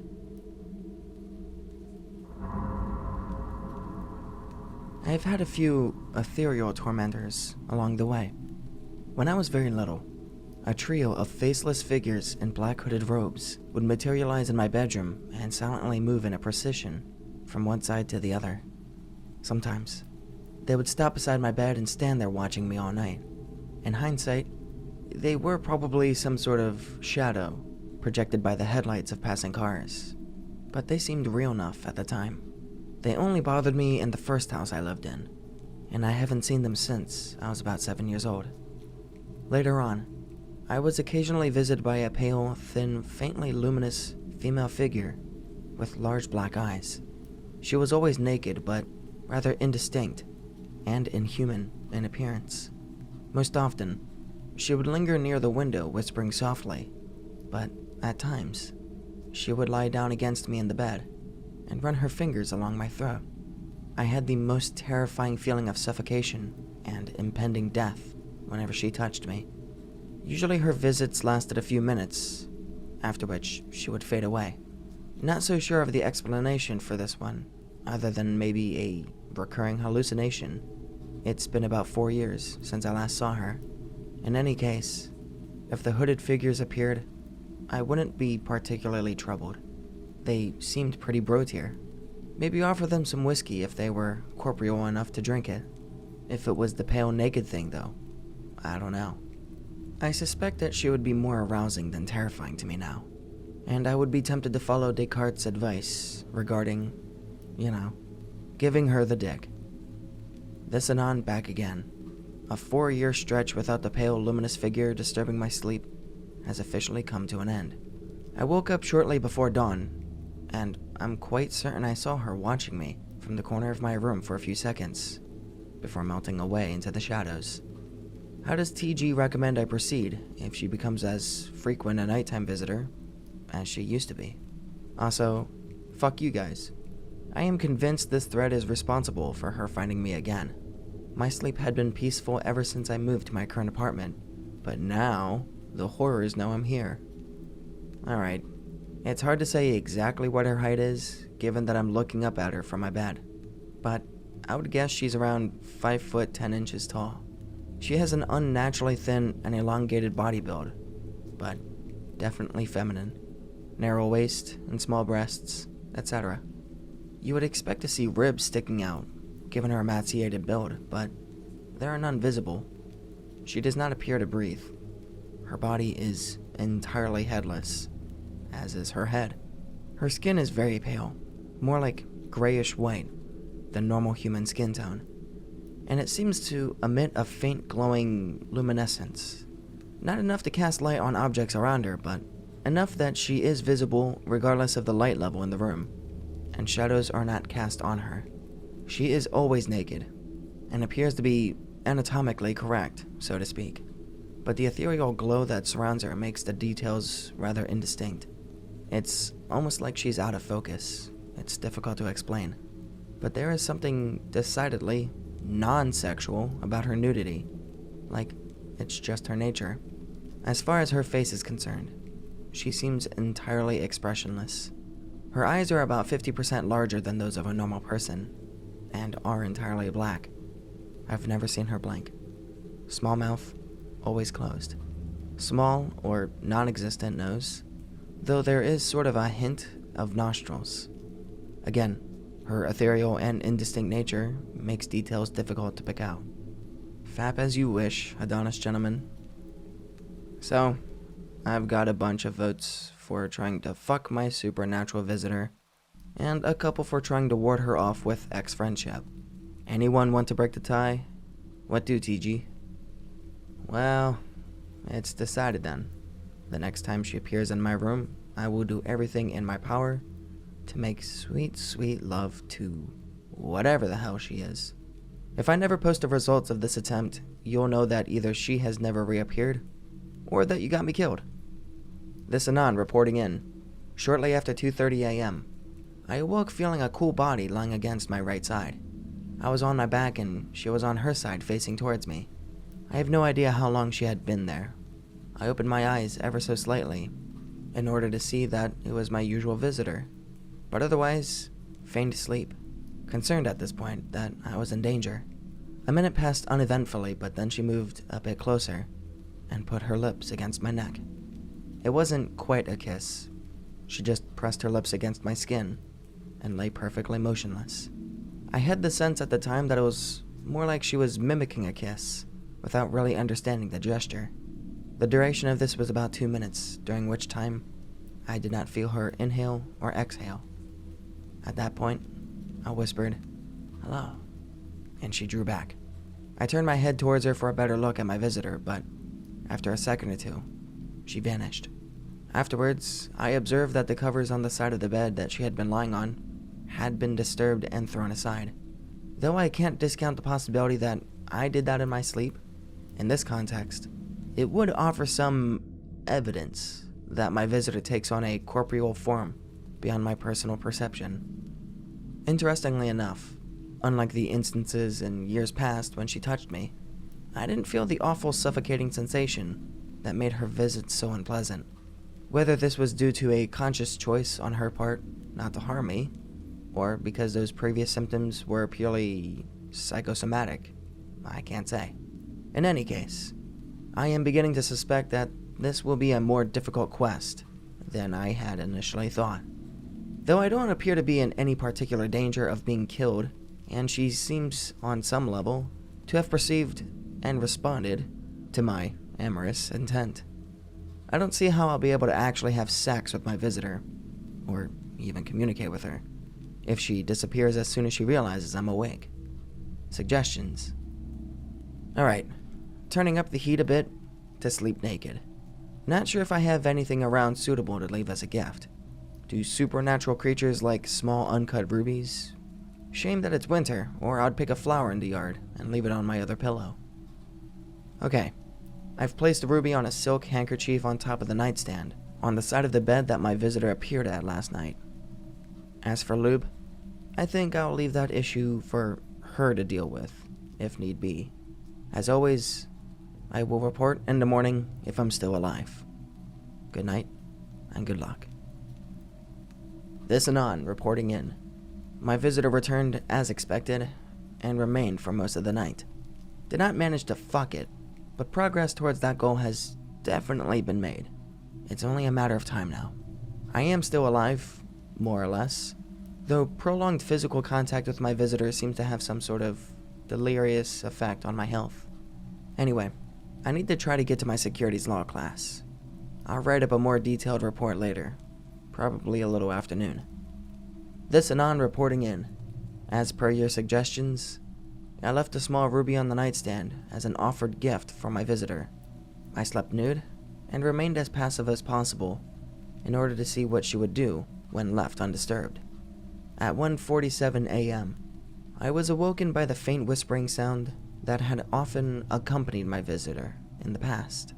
I looked towards the source of the noise and saw that it was, indeed, my pale visitor, standing a few feet to the right of the bed, staring at me. As far as I could tell, there were no words or even a discernible rhythm or pattern to the whispers, just a continuous stream of soft atonal sound. I glanced at the clock and went back to sleep. Sometime later, I awoke again to find my visitor lying to the right of me, facing me as she had the night before. Not sure of the time, as I could not easily see the clock and did not want to move. She had one arm across my body and was tracing a fingertip along the various bones of my torso, collarbone, sternum, hip bone, and so forth. Eventually, this gave way to a more general caress. Several times, her fingers briefly brushed over my penis, but she paid no particular attention to it. I got the general impression that her touch was more exploratory than sensual. A few minutes passed like this before she stopped moving and simply lay motionless at my side. Sometime thereafter, I drifted off to sleep once more. Later on, I awoke again to find her lying, more or less, on top of me. It felt as though some time had passed, but judging by the darkness of the room, it was still several hours before dawn. She was motionless, as usual, and had her lips pressed to the base of my neck. I will say at this point that sleeping in the nude was a most excellent idea. The sensation of her cool, lithe body stretched out full length against me was distinctly enjoyable, though it is worth noting that she had no observable heartbeat. Feeling increasingly cold, I pulled the covers in close around us, and out of curiosity, I placed my left arm across her back, hugging her against me. For a moment, I could feel my visitor tense, and I feared that she might vanish as she had before. But on the contrary, she relaxed, and sort of writhed against me for a moment before resuming her habitual stillness. Unfortunately, the feeling of cold remained unrelieved. If anything, it seemed to grow worse. And while I did my best to remain awake as long as possible, at some point about an hour later, I lost consciousness and did not wake again until morning. Rather worryingly, I found that there had been some lingering negative effects to her visit. I feel as if I haven't slept in a week. Complete and utter exhaustion in mind and body. I could barely keep my eyes open in class. Hell, just breathing is tiring. And I have this persistent feeling of cold. The thermostat says it's 75 degrees in here, but I might as well be sitting in the refrigerator. Also, though I didn't see her take it, the ruby is nowhere to be found. Gift accepted? Anyway, I'm starting to wonder if I made a mistake. I suppose it's too late to turn back now. Suggestions on how I proceed from here. This Anon reporting in. I'm not sensing a lot of optimism about my odds here, and I must admit I'm feeling more than a little trepidation about the coming night. I am unfortunately more sober than I might wish, and I feel as close to death's door as I did this morning. I guess there's nothing for it but to see this through to the end. If luck is on my side, I'll have stories to tell in the morning, and if it is not, well, I suspect I'll have stories that I won't get to tell. Any advice before I head off to bed? It is my intention to proceed as I did last night, and allow my visitor to do as she pleases.